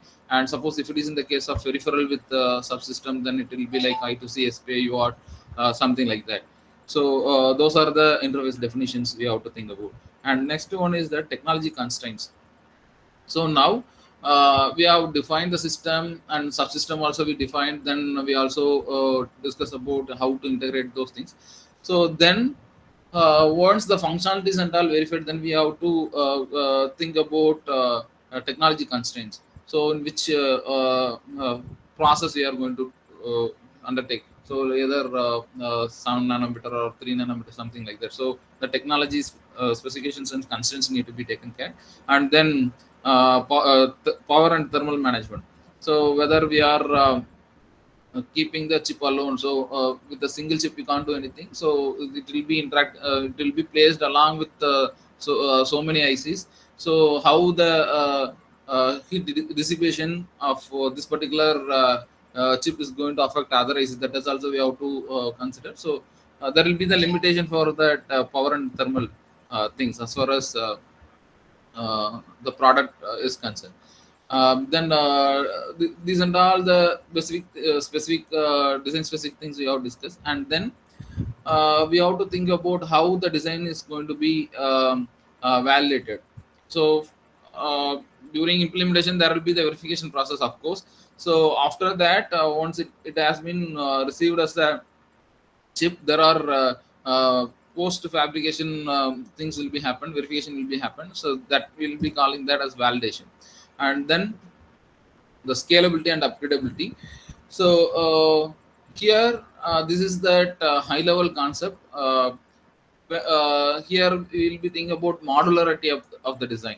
So when we are designing it, suppose if future upgradation is coming, so then how far we can reuse that existing design as far as RTL or the physically implemented design. So whatever it be. So how we can able to reuse the design. So that also we need to consider.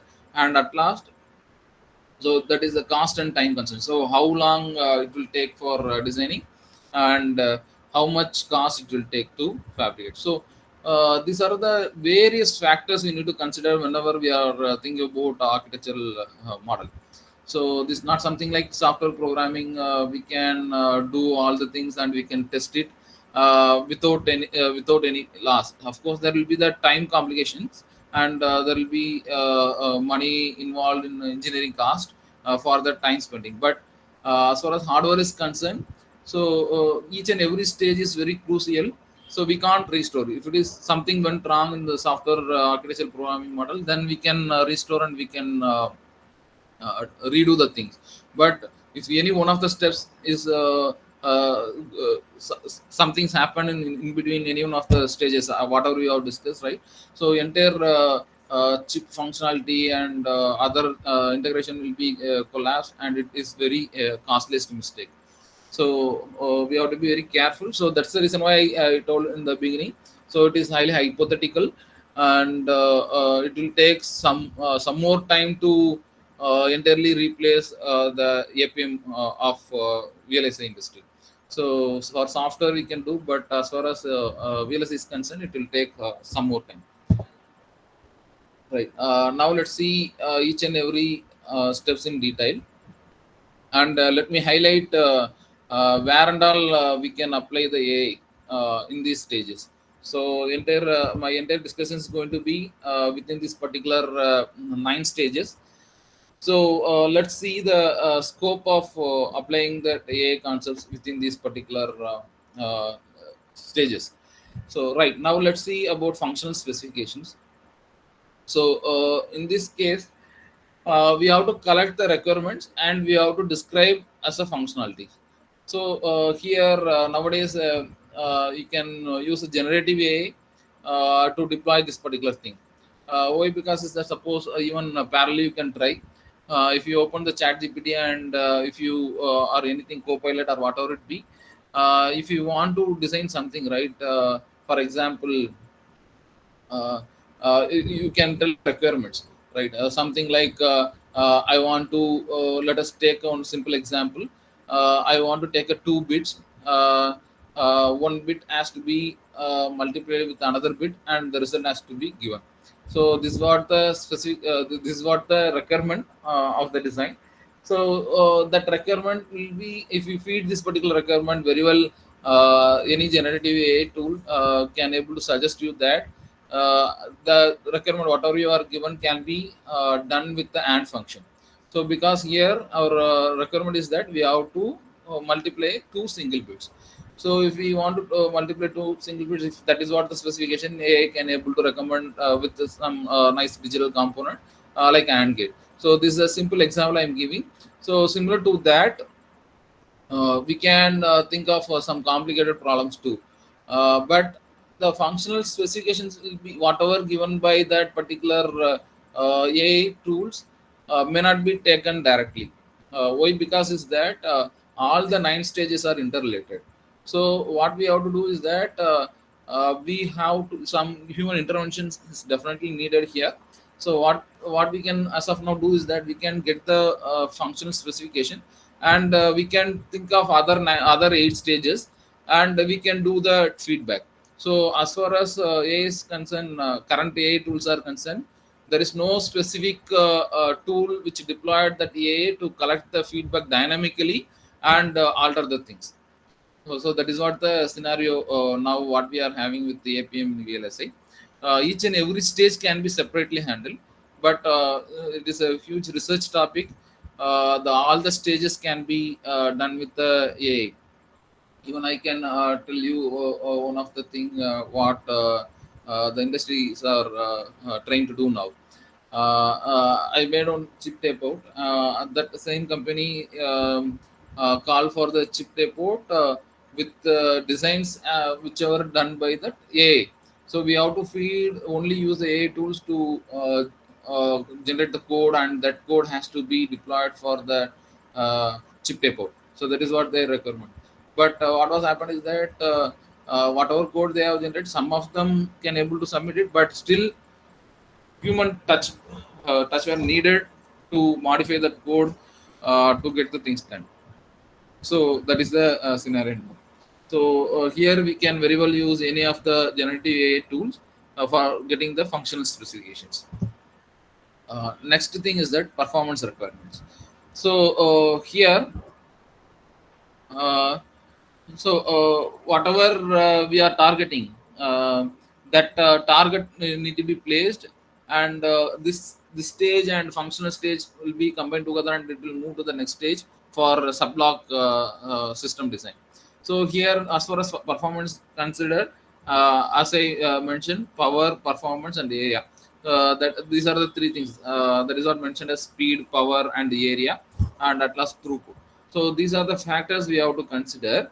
But here, by having the simple functional specification in the previous stage, so by feeding that, and if we are adding this particular performance requirement to that AI tool, what it will do is that it will never give you the RTL code, or it will never give you any circuitry.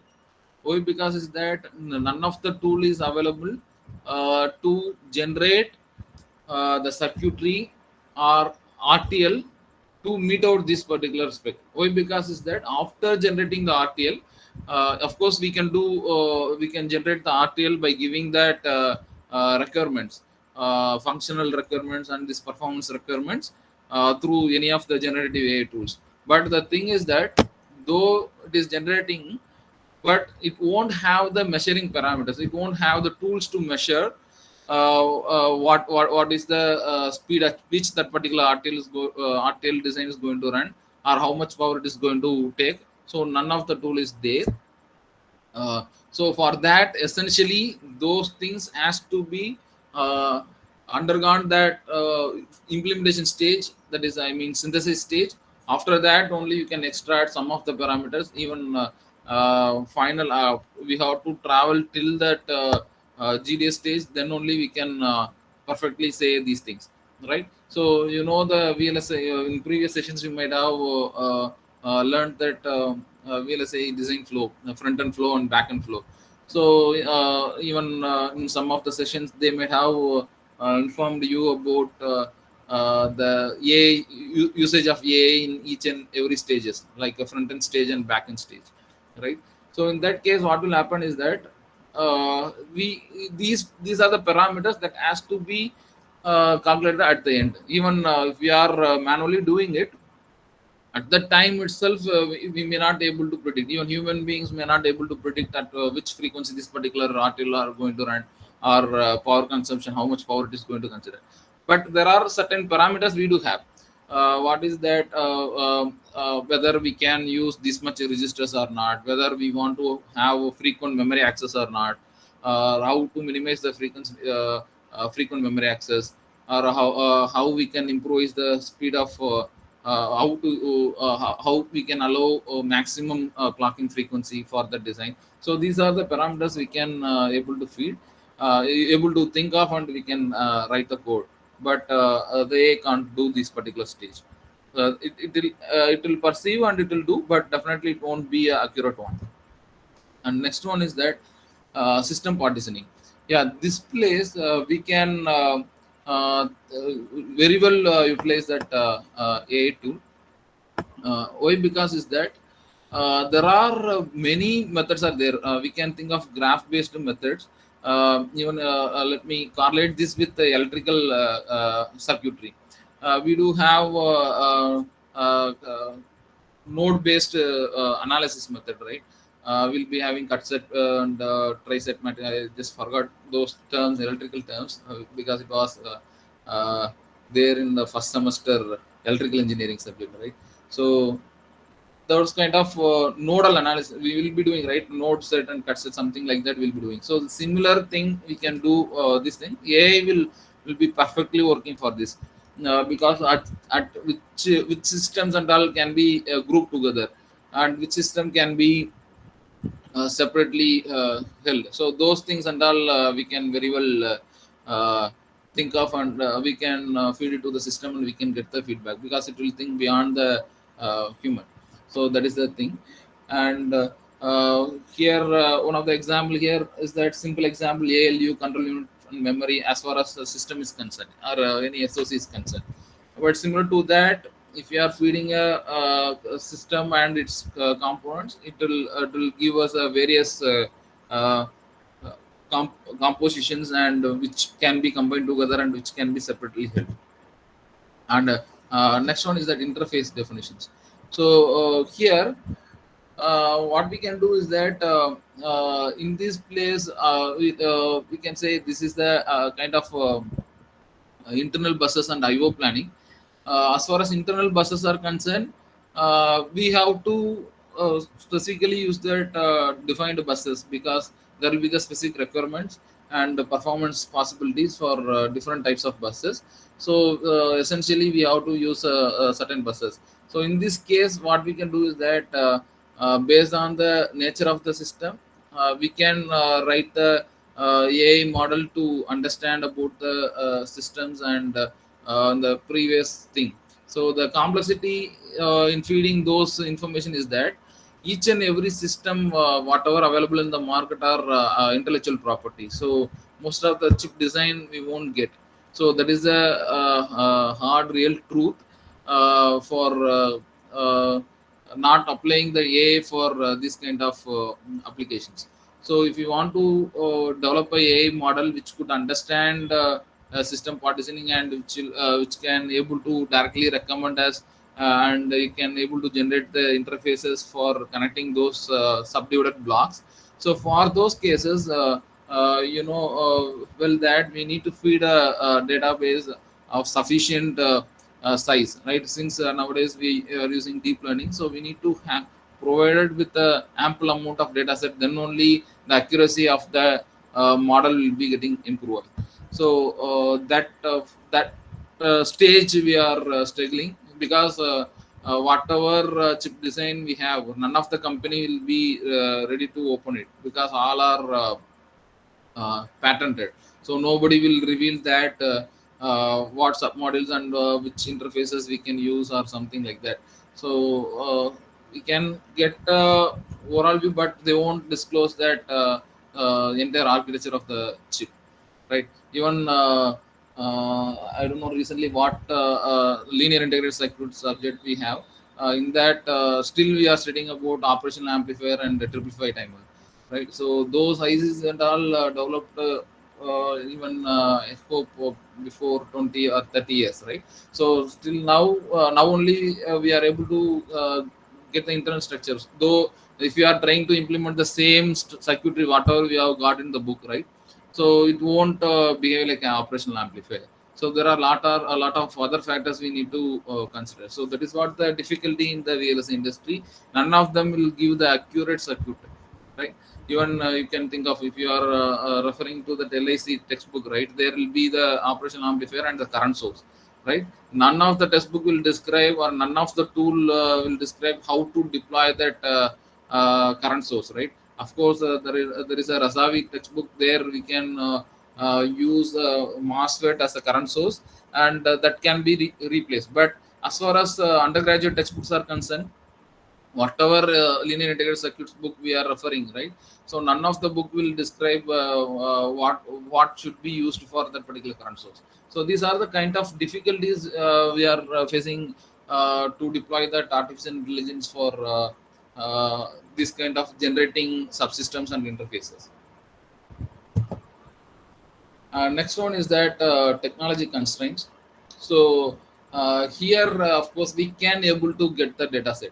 So in this case, what will happen is that we can get ample amount of data because all the ICs, right, who are producing the IC in the market, they'll be giving that data sheet and white paper. So in that data sheet and white paper, they will be definitely mentioning at which technology this particular chip has been fabricated, and which what is the amount of power we have to voltage we have to give, and how much amount of power that particular IC will consume. So these are the technical specification very well we can able to get it from the data sheet. So we can create the artificial intelligence model based on the parameters whatever present uh, uh, based on the data sheet and other things, and we can able to deploy these, and we can produce the constraints, because writing the constraint is a very tedious task. Even experienced persons are failing in this particular thing, because for each and every kind of chip design, the constraints will vary. So even for the technology, as well as if you want to attain the performance of the circuitry, we need to have the different constraints. Even you might also have faced the things in laboratory, right? In, even VLSI lab or PG VLSI lab, even if you are using the cadence tool or synapses, right? They'll be giving only inverter circuitry or some basic circuit only they'll be giving. Suppose if you are using some RTL design, they'll never go beyond the counter design, right? So for that they would have created some for till the layout, right? I am talking about cadence tool or any other backend tools, right? They'll be giving some demo programs, and at the end, right, for implementing to that layout, they would have given some files. They'll be asking us to simply add those files so that will be generated like that. But suppose if the students want to try their project, or if you want to use the tool for the research purpose, right, then the same thing won't work out. Why? Because is that nobody will tell you how to write the constraint for generating the layout if it is that semi-custom design, right? If it is a full custom design and we are going to create all the things, of course in that also while doing that, right, generating the GDS, suppose if you want to attain the performance nowadays, we can able to write the constraint for that too.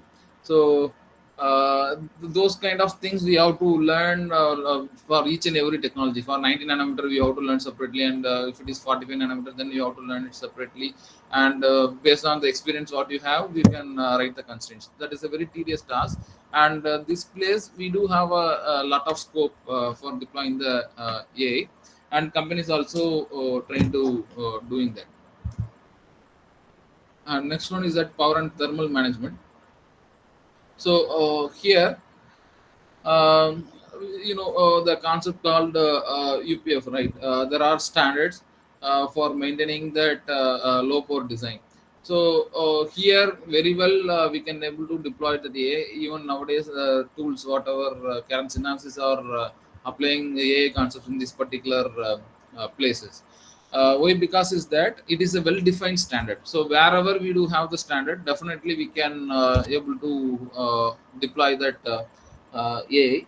So here AI is playing a vital role because it will suggest us and how we can do that power railing, and how we can do that clock getting. So that suggestions we can able to get. Even the tools are getting smarter.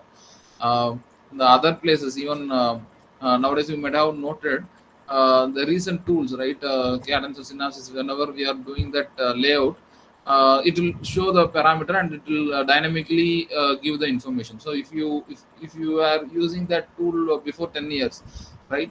So probably we might have struggled a lot to do a single layout for the single inverter, because at that time the tool were not intelligent enough to inform us about the width and length of the rules. We might be doing it by referring to the any micron rule or any lambda rule. We might be referring some book, right, waste book or something else, and based on that we'll do some workout, and we'll be keeping the width and length between the poly layer, metal layer, and other layers, right? So those things were there before 10 years, but nowadays everything is getting simplified because with the help of AI. Just I'm quoting that as one of the examples, because most of you people might have faced that in while using the tools, right? Now we are using cadence or synapses. When the moment you are dragging that layer, and if you are replacing some other adjacent layer, dynamically it will measure and it will say that it should not go beyond this, and it should be something like this. It will show all the things, right? So that kind of things that have happened because of that AI assistance. And similar to that, for deploying that UPF standard, they are deploying the artificial intelligence here. Right. Next one is that design and validation methodologies. So now here again, it is very tough to get that feedback from the simulation circuitry and feed it back to the HDL and getting it corrected.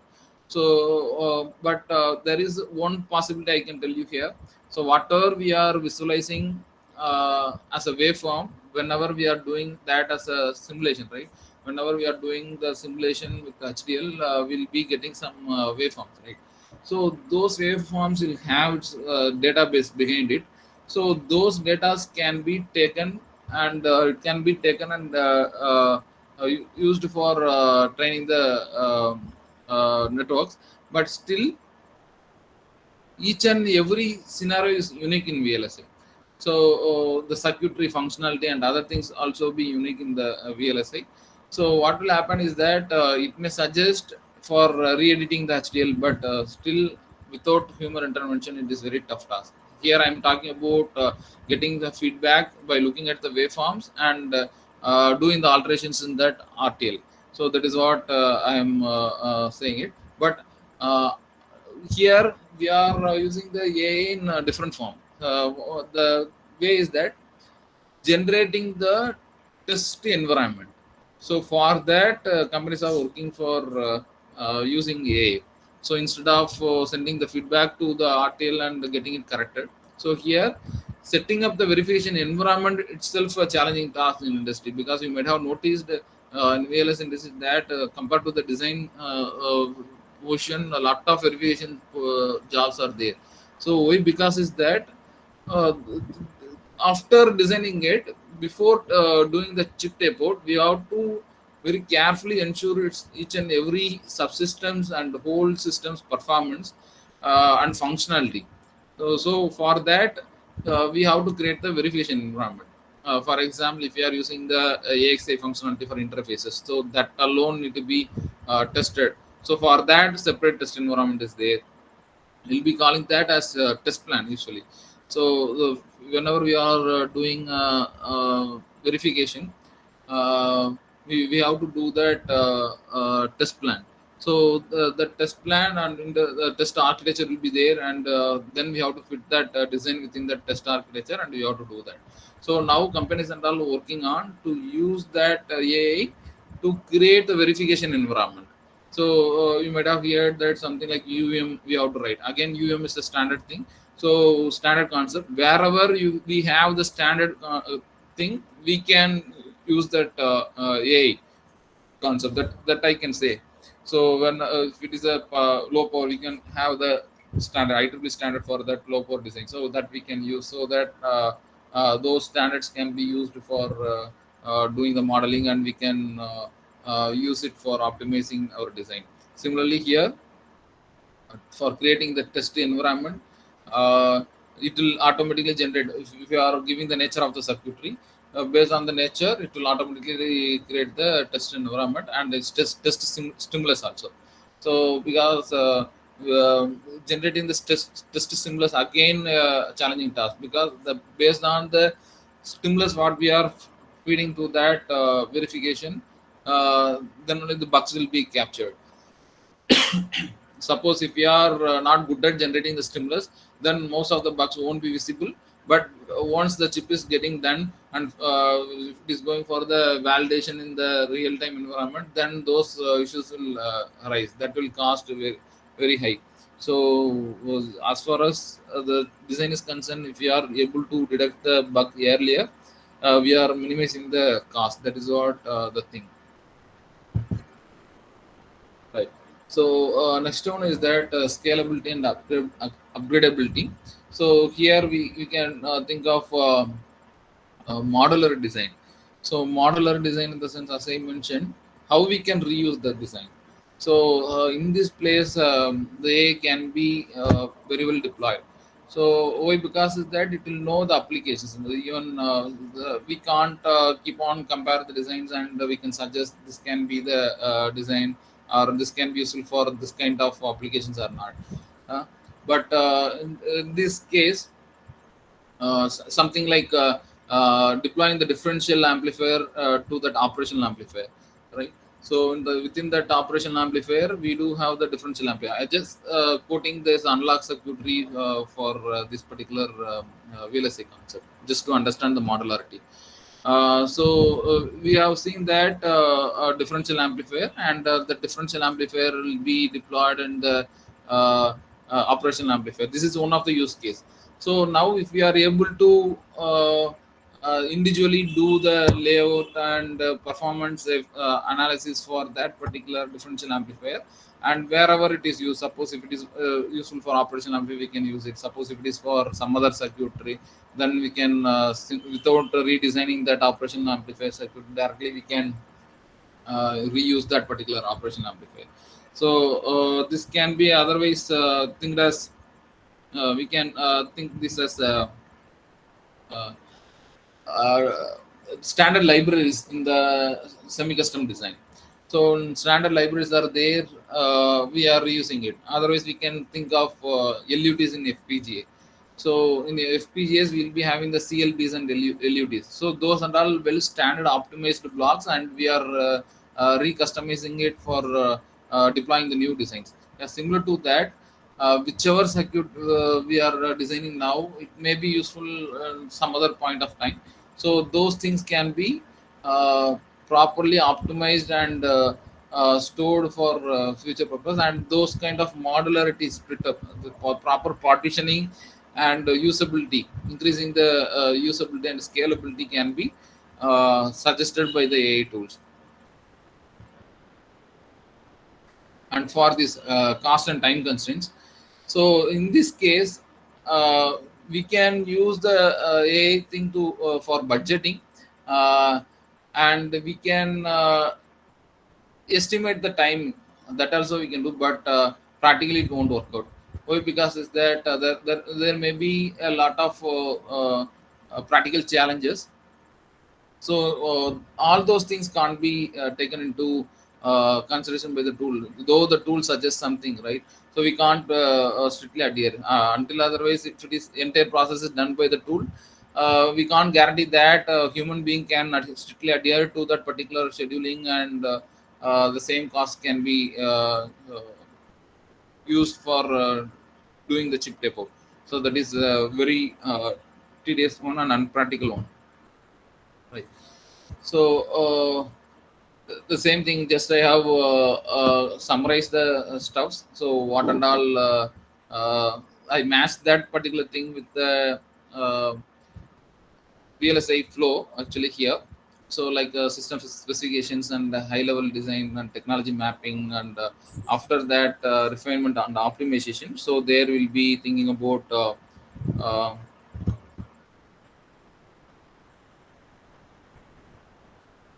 performance optimization, then verification and implementation. So these are those 9 stages will be mapped to these 6 stages of VLSI process flow. So just I mapped that APM to the VLSI process flow.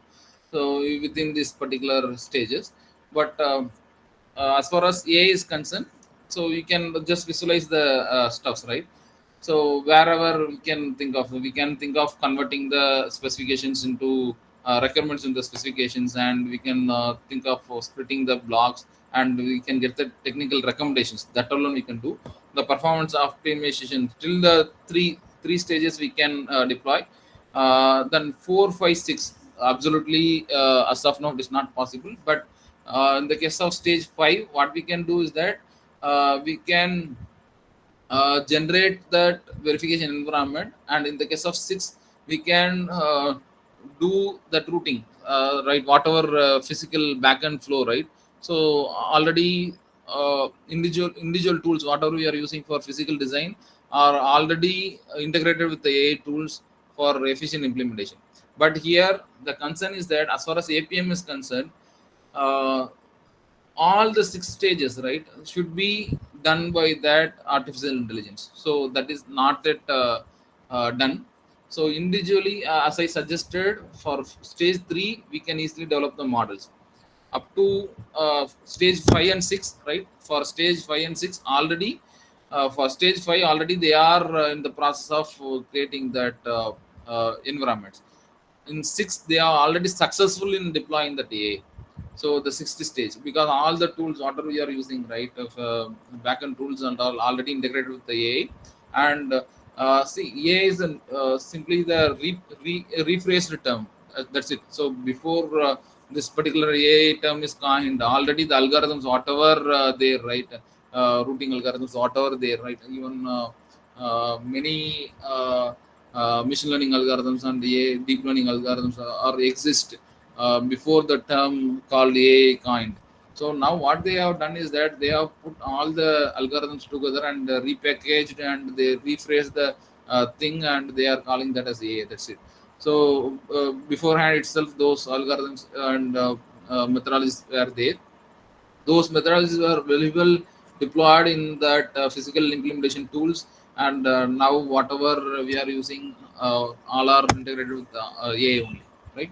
So now the concern is that as far as APM is concerned, if we want to successfully deploy that API fully with the AI, then we have to get the feedback from each and every stage, and the refinement has to be happen. So that even in industry, a single person can't do that because for each and every stage there are many engineers will be involving. Even here I didn't bring that STA timing closures and all into the design, because that will come into the optimization stage. So for each and every design flow there will be ample amount of engineers will put their efforts and they'll be doing their things.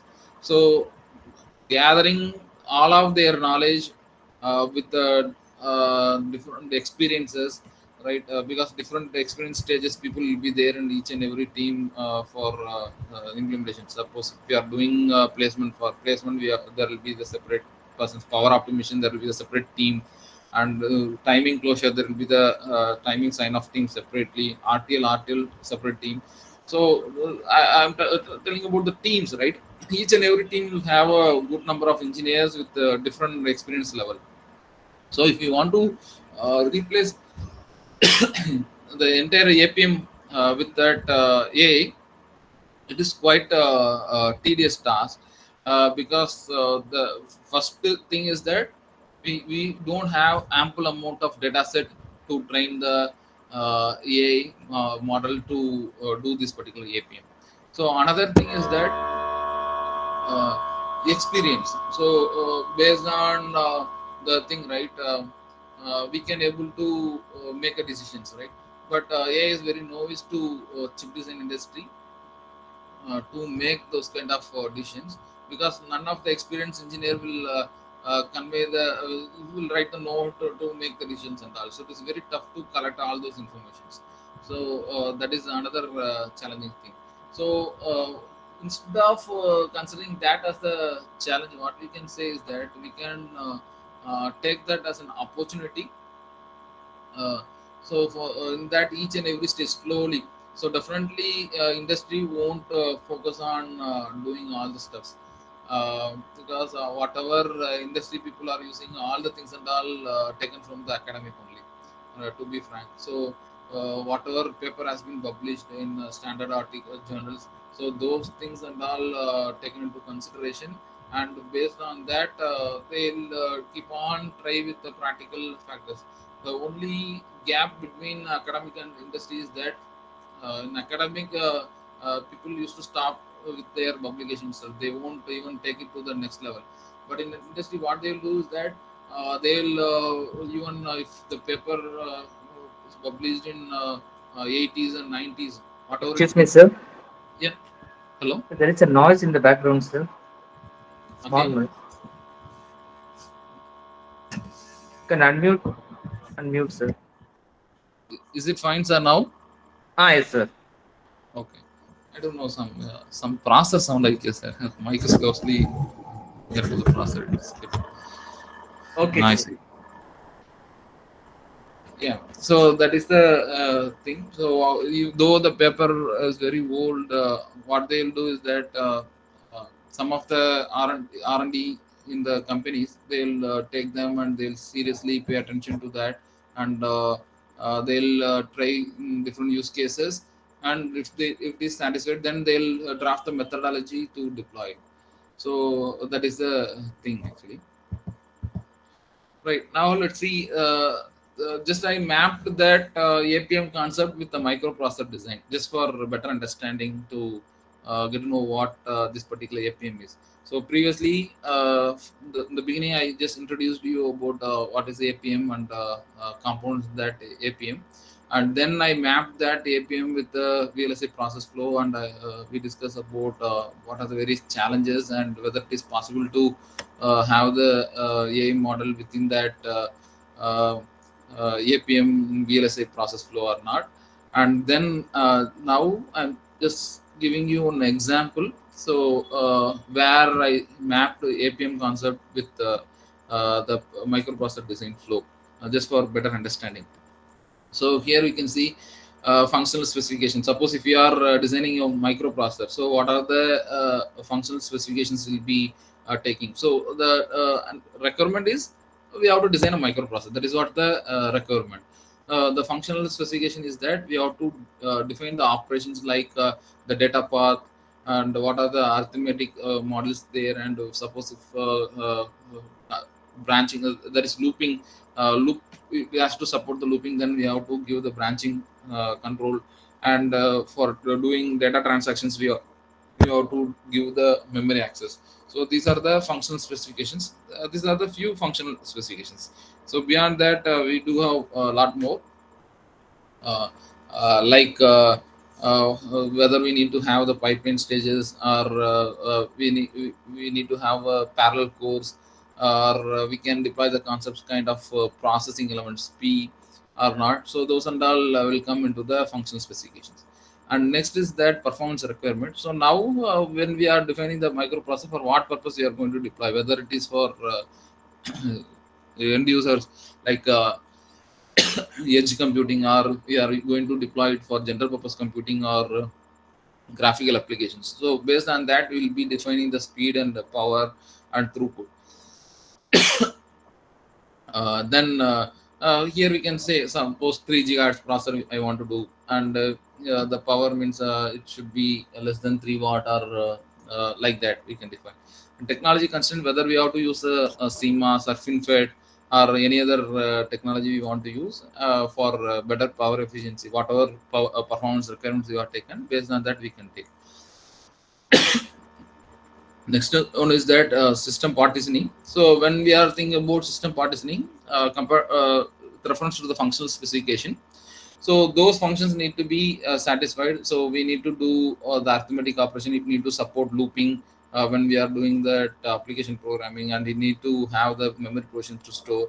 So for that, we can think of splitting the system into something like ALU, memory control unit, like that. And related to power and thermal management, whether if you are deploying it for the laptop, right, if the mobile phone or laptop, if it is getting heated after a certain time of usage, will the customer accept or not? So all those things we have to consider, and those things has to be taken from the requirements, and that to be deployed with the low power concepts, like clock getting or voltage scaling, something like that. So then plus validation and verification. So here first we will be doing the verification, then after chip tape out only we'll be doing the validation. So in that case of things, simulation tools for verifying the functionality and other stuff. So, this is the process flow I matched with that one simple design, microprocessor design. So here for now itself we can think of whether we can able to handle the AI for this particular design or not. We might have got better clarity, right? So let's come to the end of the session now. So APM is a vital tool for the VLSI design, but when we are thinking about AI, it is difficult to structure the framework for all the APM, right? Right from function to till the last cost and time constraints. So all the things, it is very tough to bring. Uh, so definitely the APM APM will give the total insight for developing the frameworks with the help of AI. But the thing is that we need to all the stages, all the 9 stages, right? Each and every stages in that APM framework should have feedback from one stage to another stage with respect to the VLSI process flow already I mentioned. So those things need to be deployed. But as of now, connecting all the 9 stages with the 6 process stages, whatever we have discussed, right? VLSI process stages, and collecting the feedback from each and every stage is not there. But there are the certain places where the AI is deployed. So now we can take this as this challenges as an opportunity, and we can think of creating the framework. Even we need not to take a bigger designs. Here, whenever VLS is concerned, it will split into 3 field like analog, digital, and mixed signal. So initially, we can start to create a APM framework with AI, with the support of AI for any small digital circuitry, and then analog. Then slowly it will get evolved, and it will cover all the kind of circuits. Because the one thing I used to make you all remember that if you have a well definite rules, for those well definite rules, you can very well pick one of the AI algorithms, and you can very well try it. So you can think of such a definite rules circuitry, whichever circuitry has a definite rules. And initially, I would suggest that instead of getting into digital, we can think of analog, because we do have constraints. We have some flexibility, and also we do have certain structured equations for that analog circuitry. So wherever we do have structured equations and definite rules, definitely we can think of creating the AI based APM model. So that way we can start. So some of the people may say, so digital is very simple, we can do with the thing. But the problem with the digital circuitry is that whenever we are taking some digital circuitry, there are a lot of possibilities, and a lot of combination blocks are there in digital circuitry, so that AI cannot able to give a proper combinations. Though the logics are well defined in digital too, but there are a lot of combinations are there in digital. But as far as analog is concerned, so we'll have all the circuit, for all the circuitry we do have the equations, structured equations like input impedance, output impedance, or gain, or whatever the circuit stage is, right? If you are if you are connecting one stage with another stage, how the equation will vary. So all the things we can mathematically do the analysis. And because there are few set of analog blocks only there compared to digital. So very well we can try to deploy the APM AI based APM framework for analog circuitry initially. Then later on we can expand it to digital circuitry. Why I'm suggesting this analog path is that now photonic integrated circuits and all booming up. So that will take, definitely that will take certain time, but still it is in academic research level. Photonic integrated circuits. So whenever we are talking about photonics, obviously it is again analog. So if we start this kind of APM framework with AI for analog, then instead of going to digital path, then switching to that photonics, what we can do is that if we are ready with this APM framework for analog, then directly it can be mapped with photonic, because for photonic also we do have a definite set of rules, and the equations, well defined equations are there for photonic circuitry. So it can be directly artificial intelligence concepts can be based APM framework can be directly ported to photonic integrated circuit. So that kind of shortcut route we can take uh, for this APM framework. So these are the things. That's it. So I am done. If there is any query or any discussions, we can.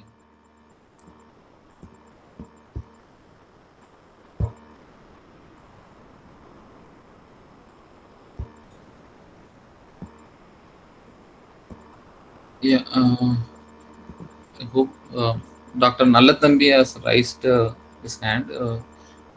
Sir, do you want to ask anything, sir?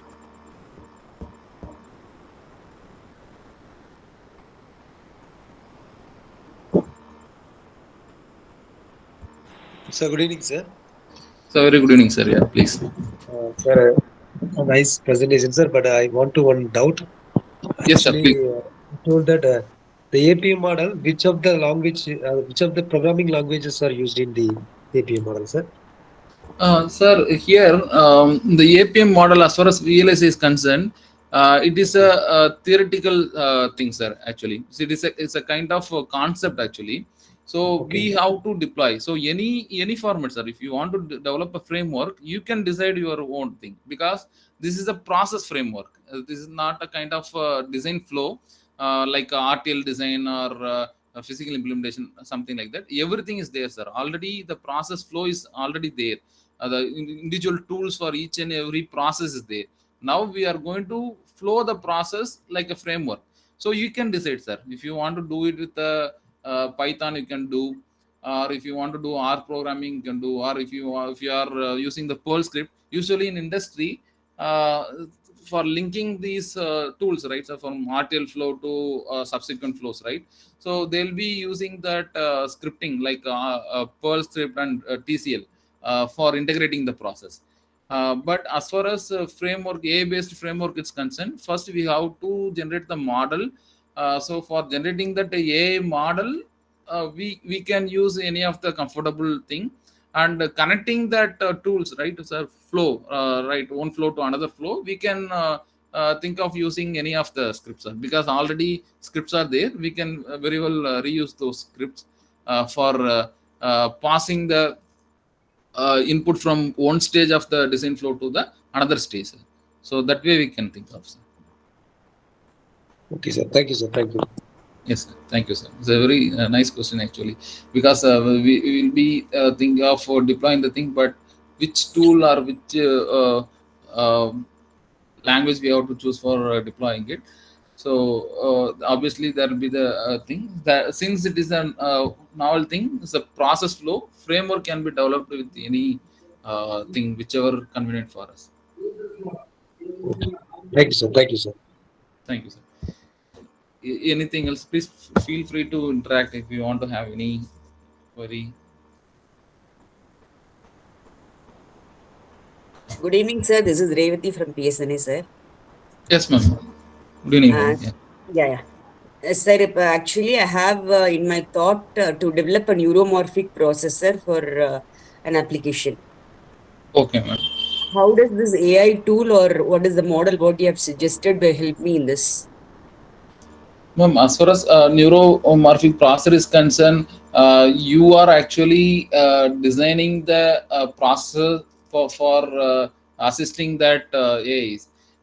So, in this case, what will happen is that we can't entirely rely on that. So, whatever be the circuit, whether neuromorphic processor or any circuitry, once we have developed this particular APM framework, anything can be deployed. But if you want to specifically design the neuromorphic processor, then there is no direct AI tool which will give us the info. So what we can get is that from AI we can get the structure.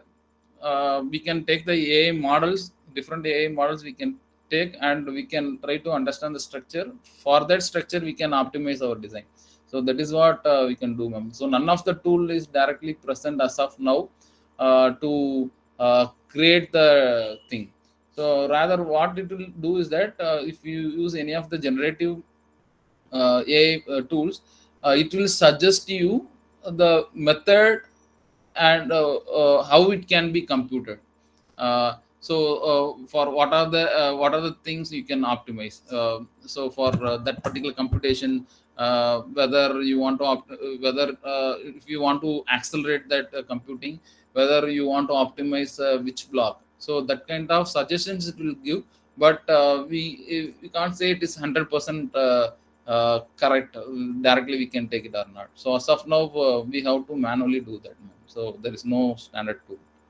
So it's a trial and error approach where I can have that into consideration, but optimization only I have to take care of. Am I right, sir? Yes, ma'am. And it's not we can't straight away say it's a trial and error. What we can do is that we can understand the neural structure of different models, ma'am. So that we can take, and from that you have to analyze. Because there is no, as of now, there is no model to suggest to understand all the. It is something like understanding the human being by the human. So it is very tough, right? So similar to that. Understanding the neural structure of different model and producing the common model is not there, man. Suppose that's why I am recommending the generative AI tool, because as of now, whatever AI model we are creating, that will be for a specific task only. So what you can do is that instead of thinking of creating the generic neuromorphic processor, you can think of addressing the process for a specific application, or specific models alone. That would be the great start, ma'am, actually. So first you target one single application, either suppose like digit recognition or some color recognition, whatever it be. So that kind of model alone you consider, and take the neural structure of that particular model, and you define yourself, because it will be highly definite. Because if you are taking for example, if you are taking the digit classification model, there are a good number of models are there, definite number of models are there. So those models can be taken, and their neural computation can be studied, and with that you can start doing the processing elements, so that you can say it is a neuromorphic processor you have done for a certain application. But we can't take generic thing. So that is not it come actually. None of the model is available to, none of the AI tool is available to recommend that kind of stuff. Thank you, sir. Any other queries?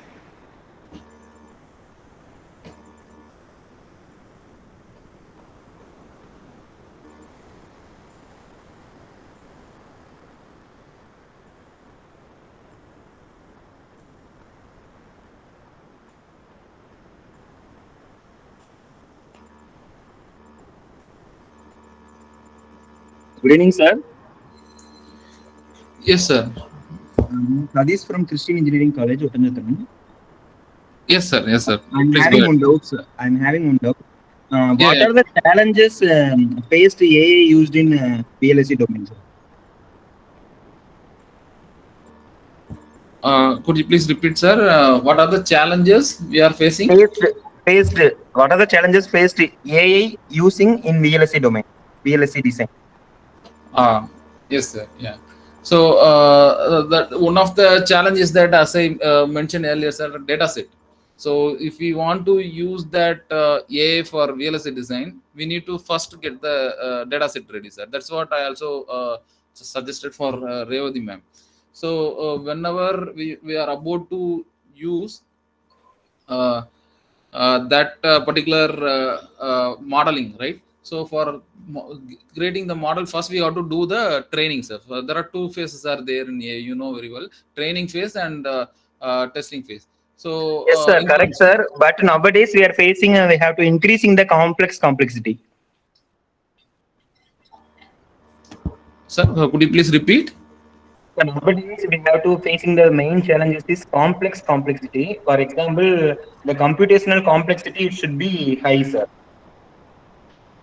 Yeah, you are saying computation complexity of the AI, or deploying the AI, or computing the AI, sir? Deploying the AI, sir. Deploying the AI. Okay, so that we can very well solve, sir. There are a lot of cloud computing platforms, and GPUs are there to solve that particular AI complexity. But the thing is that, not to satisfy that, we have to feed ample amount of data, sir. So for example, if we are doing some image based net modeling, we'll be getting a lot of model. Even you can think of the catchy, right? The captcha, whatever captcha we are getting, right? Google to check whether you are human or not. Like click on the staircases, click on the buses. So indirectly they are collecting the data sets, the labeled data set. So that is what they are doing indirectly. So nothing is free in the world. Whenever we are doing Googling, at some point of places it will ask for captcha. Click on the buses, click on the staircases. So what we are, by clicking on that, what we are doing is that we are labeling it. You might have seen the blurred images. Just I am correlating that with this one. So the blurred image of staircase, if you click it correctly, then it will be labeled and it will be stored in the data set. So whatever we are doing, that is going to be used in autonomous vehicle. So for that purpose only, they are collecting all the signboards, signals, and vehicles, the number plates, all the things they are collecting. So what they are doing is that indirectly they are labeling their data set, and that data set will be used by their TensorFlow process, and they will be creating the model. So just imagine, so in a single moment, millions of people are doing that kind of labeling job for Google.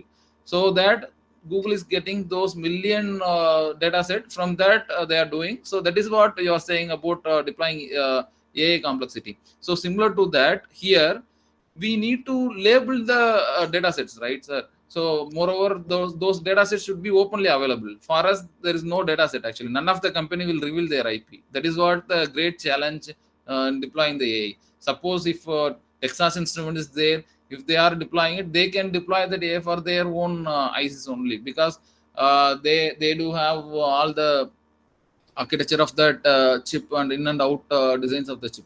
But again, if they are moving for the new vertical, not something away from their vertical, they can't deploy that model. As far as the same generic whatever their process are doing, something like it is only for sensor ICs or ADC ICs or DSP process. For that alone, they can use. Suppose if they want to go for some other new ARM kind of processor, they can't do. They can't use that particular framework to do that. So this kind of labeling and data sets, those things are there, sir. So that is the main challenge I could see in deploying it. And another thing is that uh, that experience I told, no, sir, experience. Because all the things and all done by manually by engineers, each and every engineer's effort is there in optimizing the performance as well as the cost of the chip. So those experience won't be properly transferred to the AI model. So that is the another challenge, sir, for deploying AI in the VLS industry. So these are the things of, for as far as I suggested, if it is definite, if there is a rule, if there is a mathematical equation, if there is a mathematical model or definite rules or standard, so in those places we can very well deploy the AI, because the boundary is well defined, and we will be having the set of rules, and we can synthetically create the data set. In artificial intelligence, sometimes we do augmented data sets. We used to call that as augmented data sets. Augmented data set in the sense is a synthetic data set. So similar to that, if there is a well-defined rules, we can create the synthetic data for that, and we can deploy the AI model. So that's what I suggested for physical design tools, because physical design tools are strictly following the technology files and the technology constraints. So there we can deploy, and power optimization there we can deploy. But in the generic way, it is very hard to deploy AX. Okay, thank you, sir. Thank you. Thank you for clarifying. Thank you, sir. Yeah, thank you, sir. Thank you, Sadish, sir. Any other queries?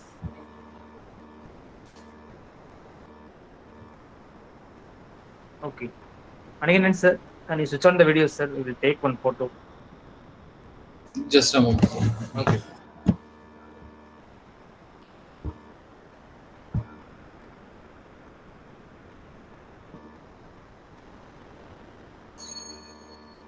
So are you able to? No, sir. No, not yet. Yes, sir. Yes, sir. Yes, sir.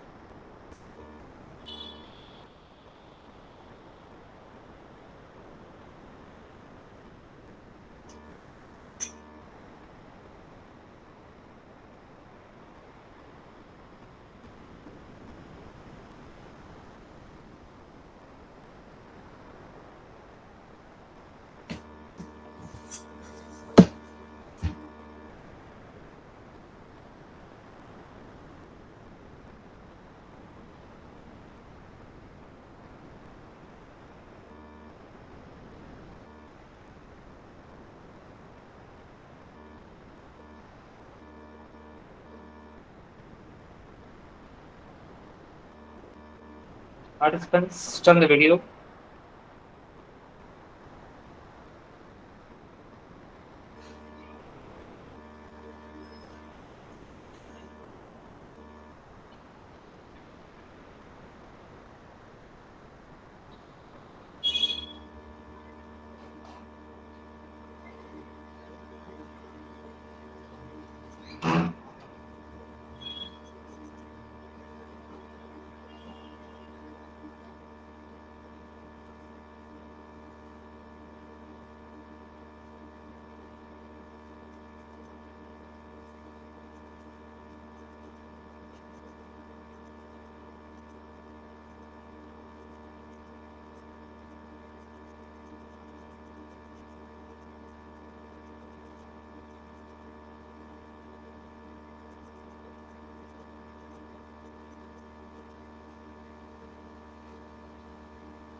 Participants, switch on the video.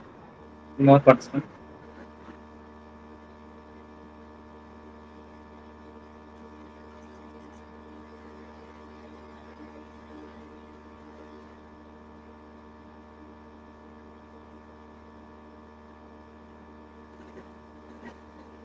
Thank you.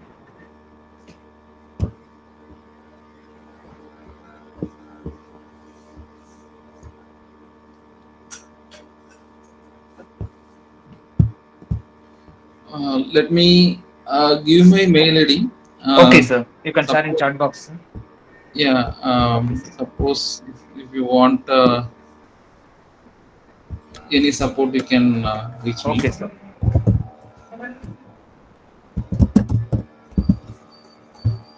Participants, you can switch off your camera.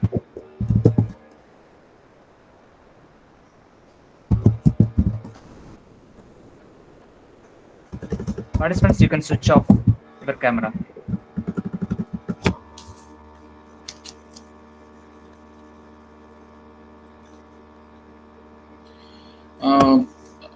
I would suggest that all the faculties who are working in the VLSI and even computer science, they can try to collaboratively do the project proposal submission, because C2S and MIT is interested in providing a lot of funding for chip making. So whatever ideology you are having, you can very well present to them, and if it is got selected, then you will also get a PhD candidates for taking your project.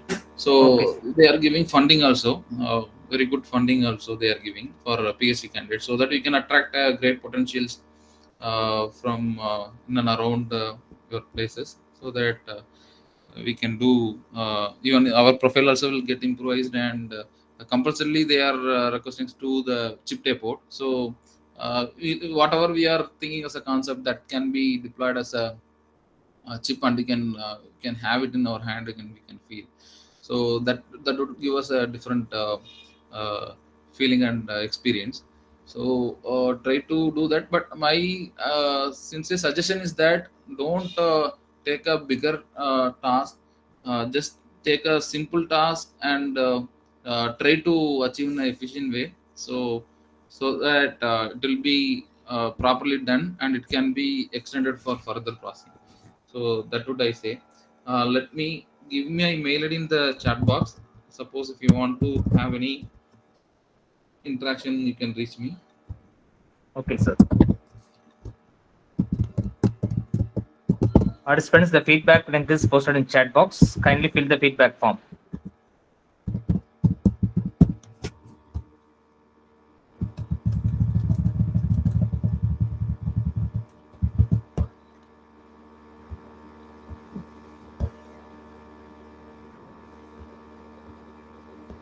So I have pinned that message so that it won't go off. Yes, sir. Yes, sir. Thank you. Triveni ma'am, anything want to convey, ma'am? No. one faculty is raising her hands. Yes, Sudha, CSBS faculty. Ma'am, any doubt, ma'am? Sudha, ma'am?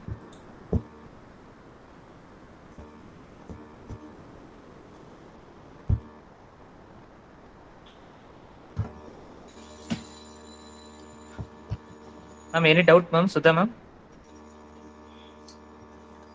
Okay. Ma'am, we can wind up the session, ma'am. Yes, sir. Yes, sir. Thank Yes, you, sir. sir. Thank you, sir. Thank you, sir. Thank you so much, sir. Thank you, Dr. Manigandan, sir. Yeah, it's my pleasure, ma'am, Thank you, sir. to share Thank you, my sir. knowledge to with you all. Yeah, thank you. Thank you so Thank much, you, sir. sir. Thank you, Thank you. Ma'am, we will stop the recording, ma'am.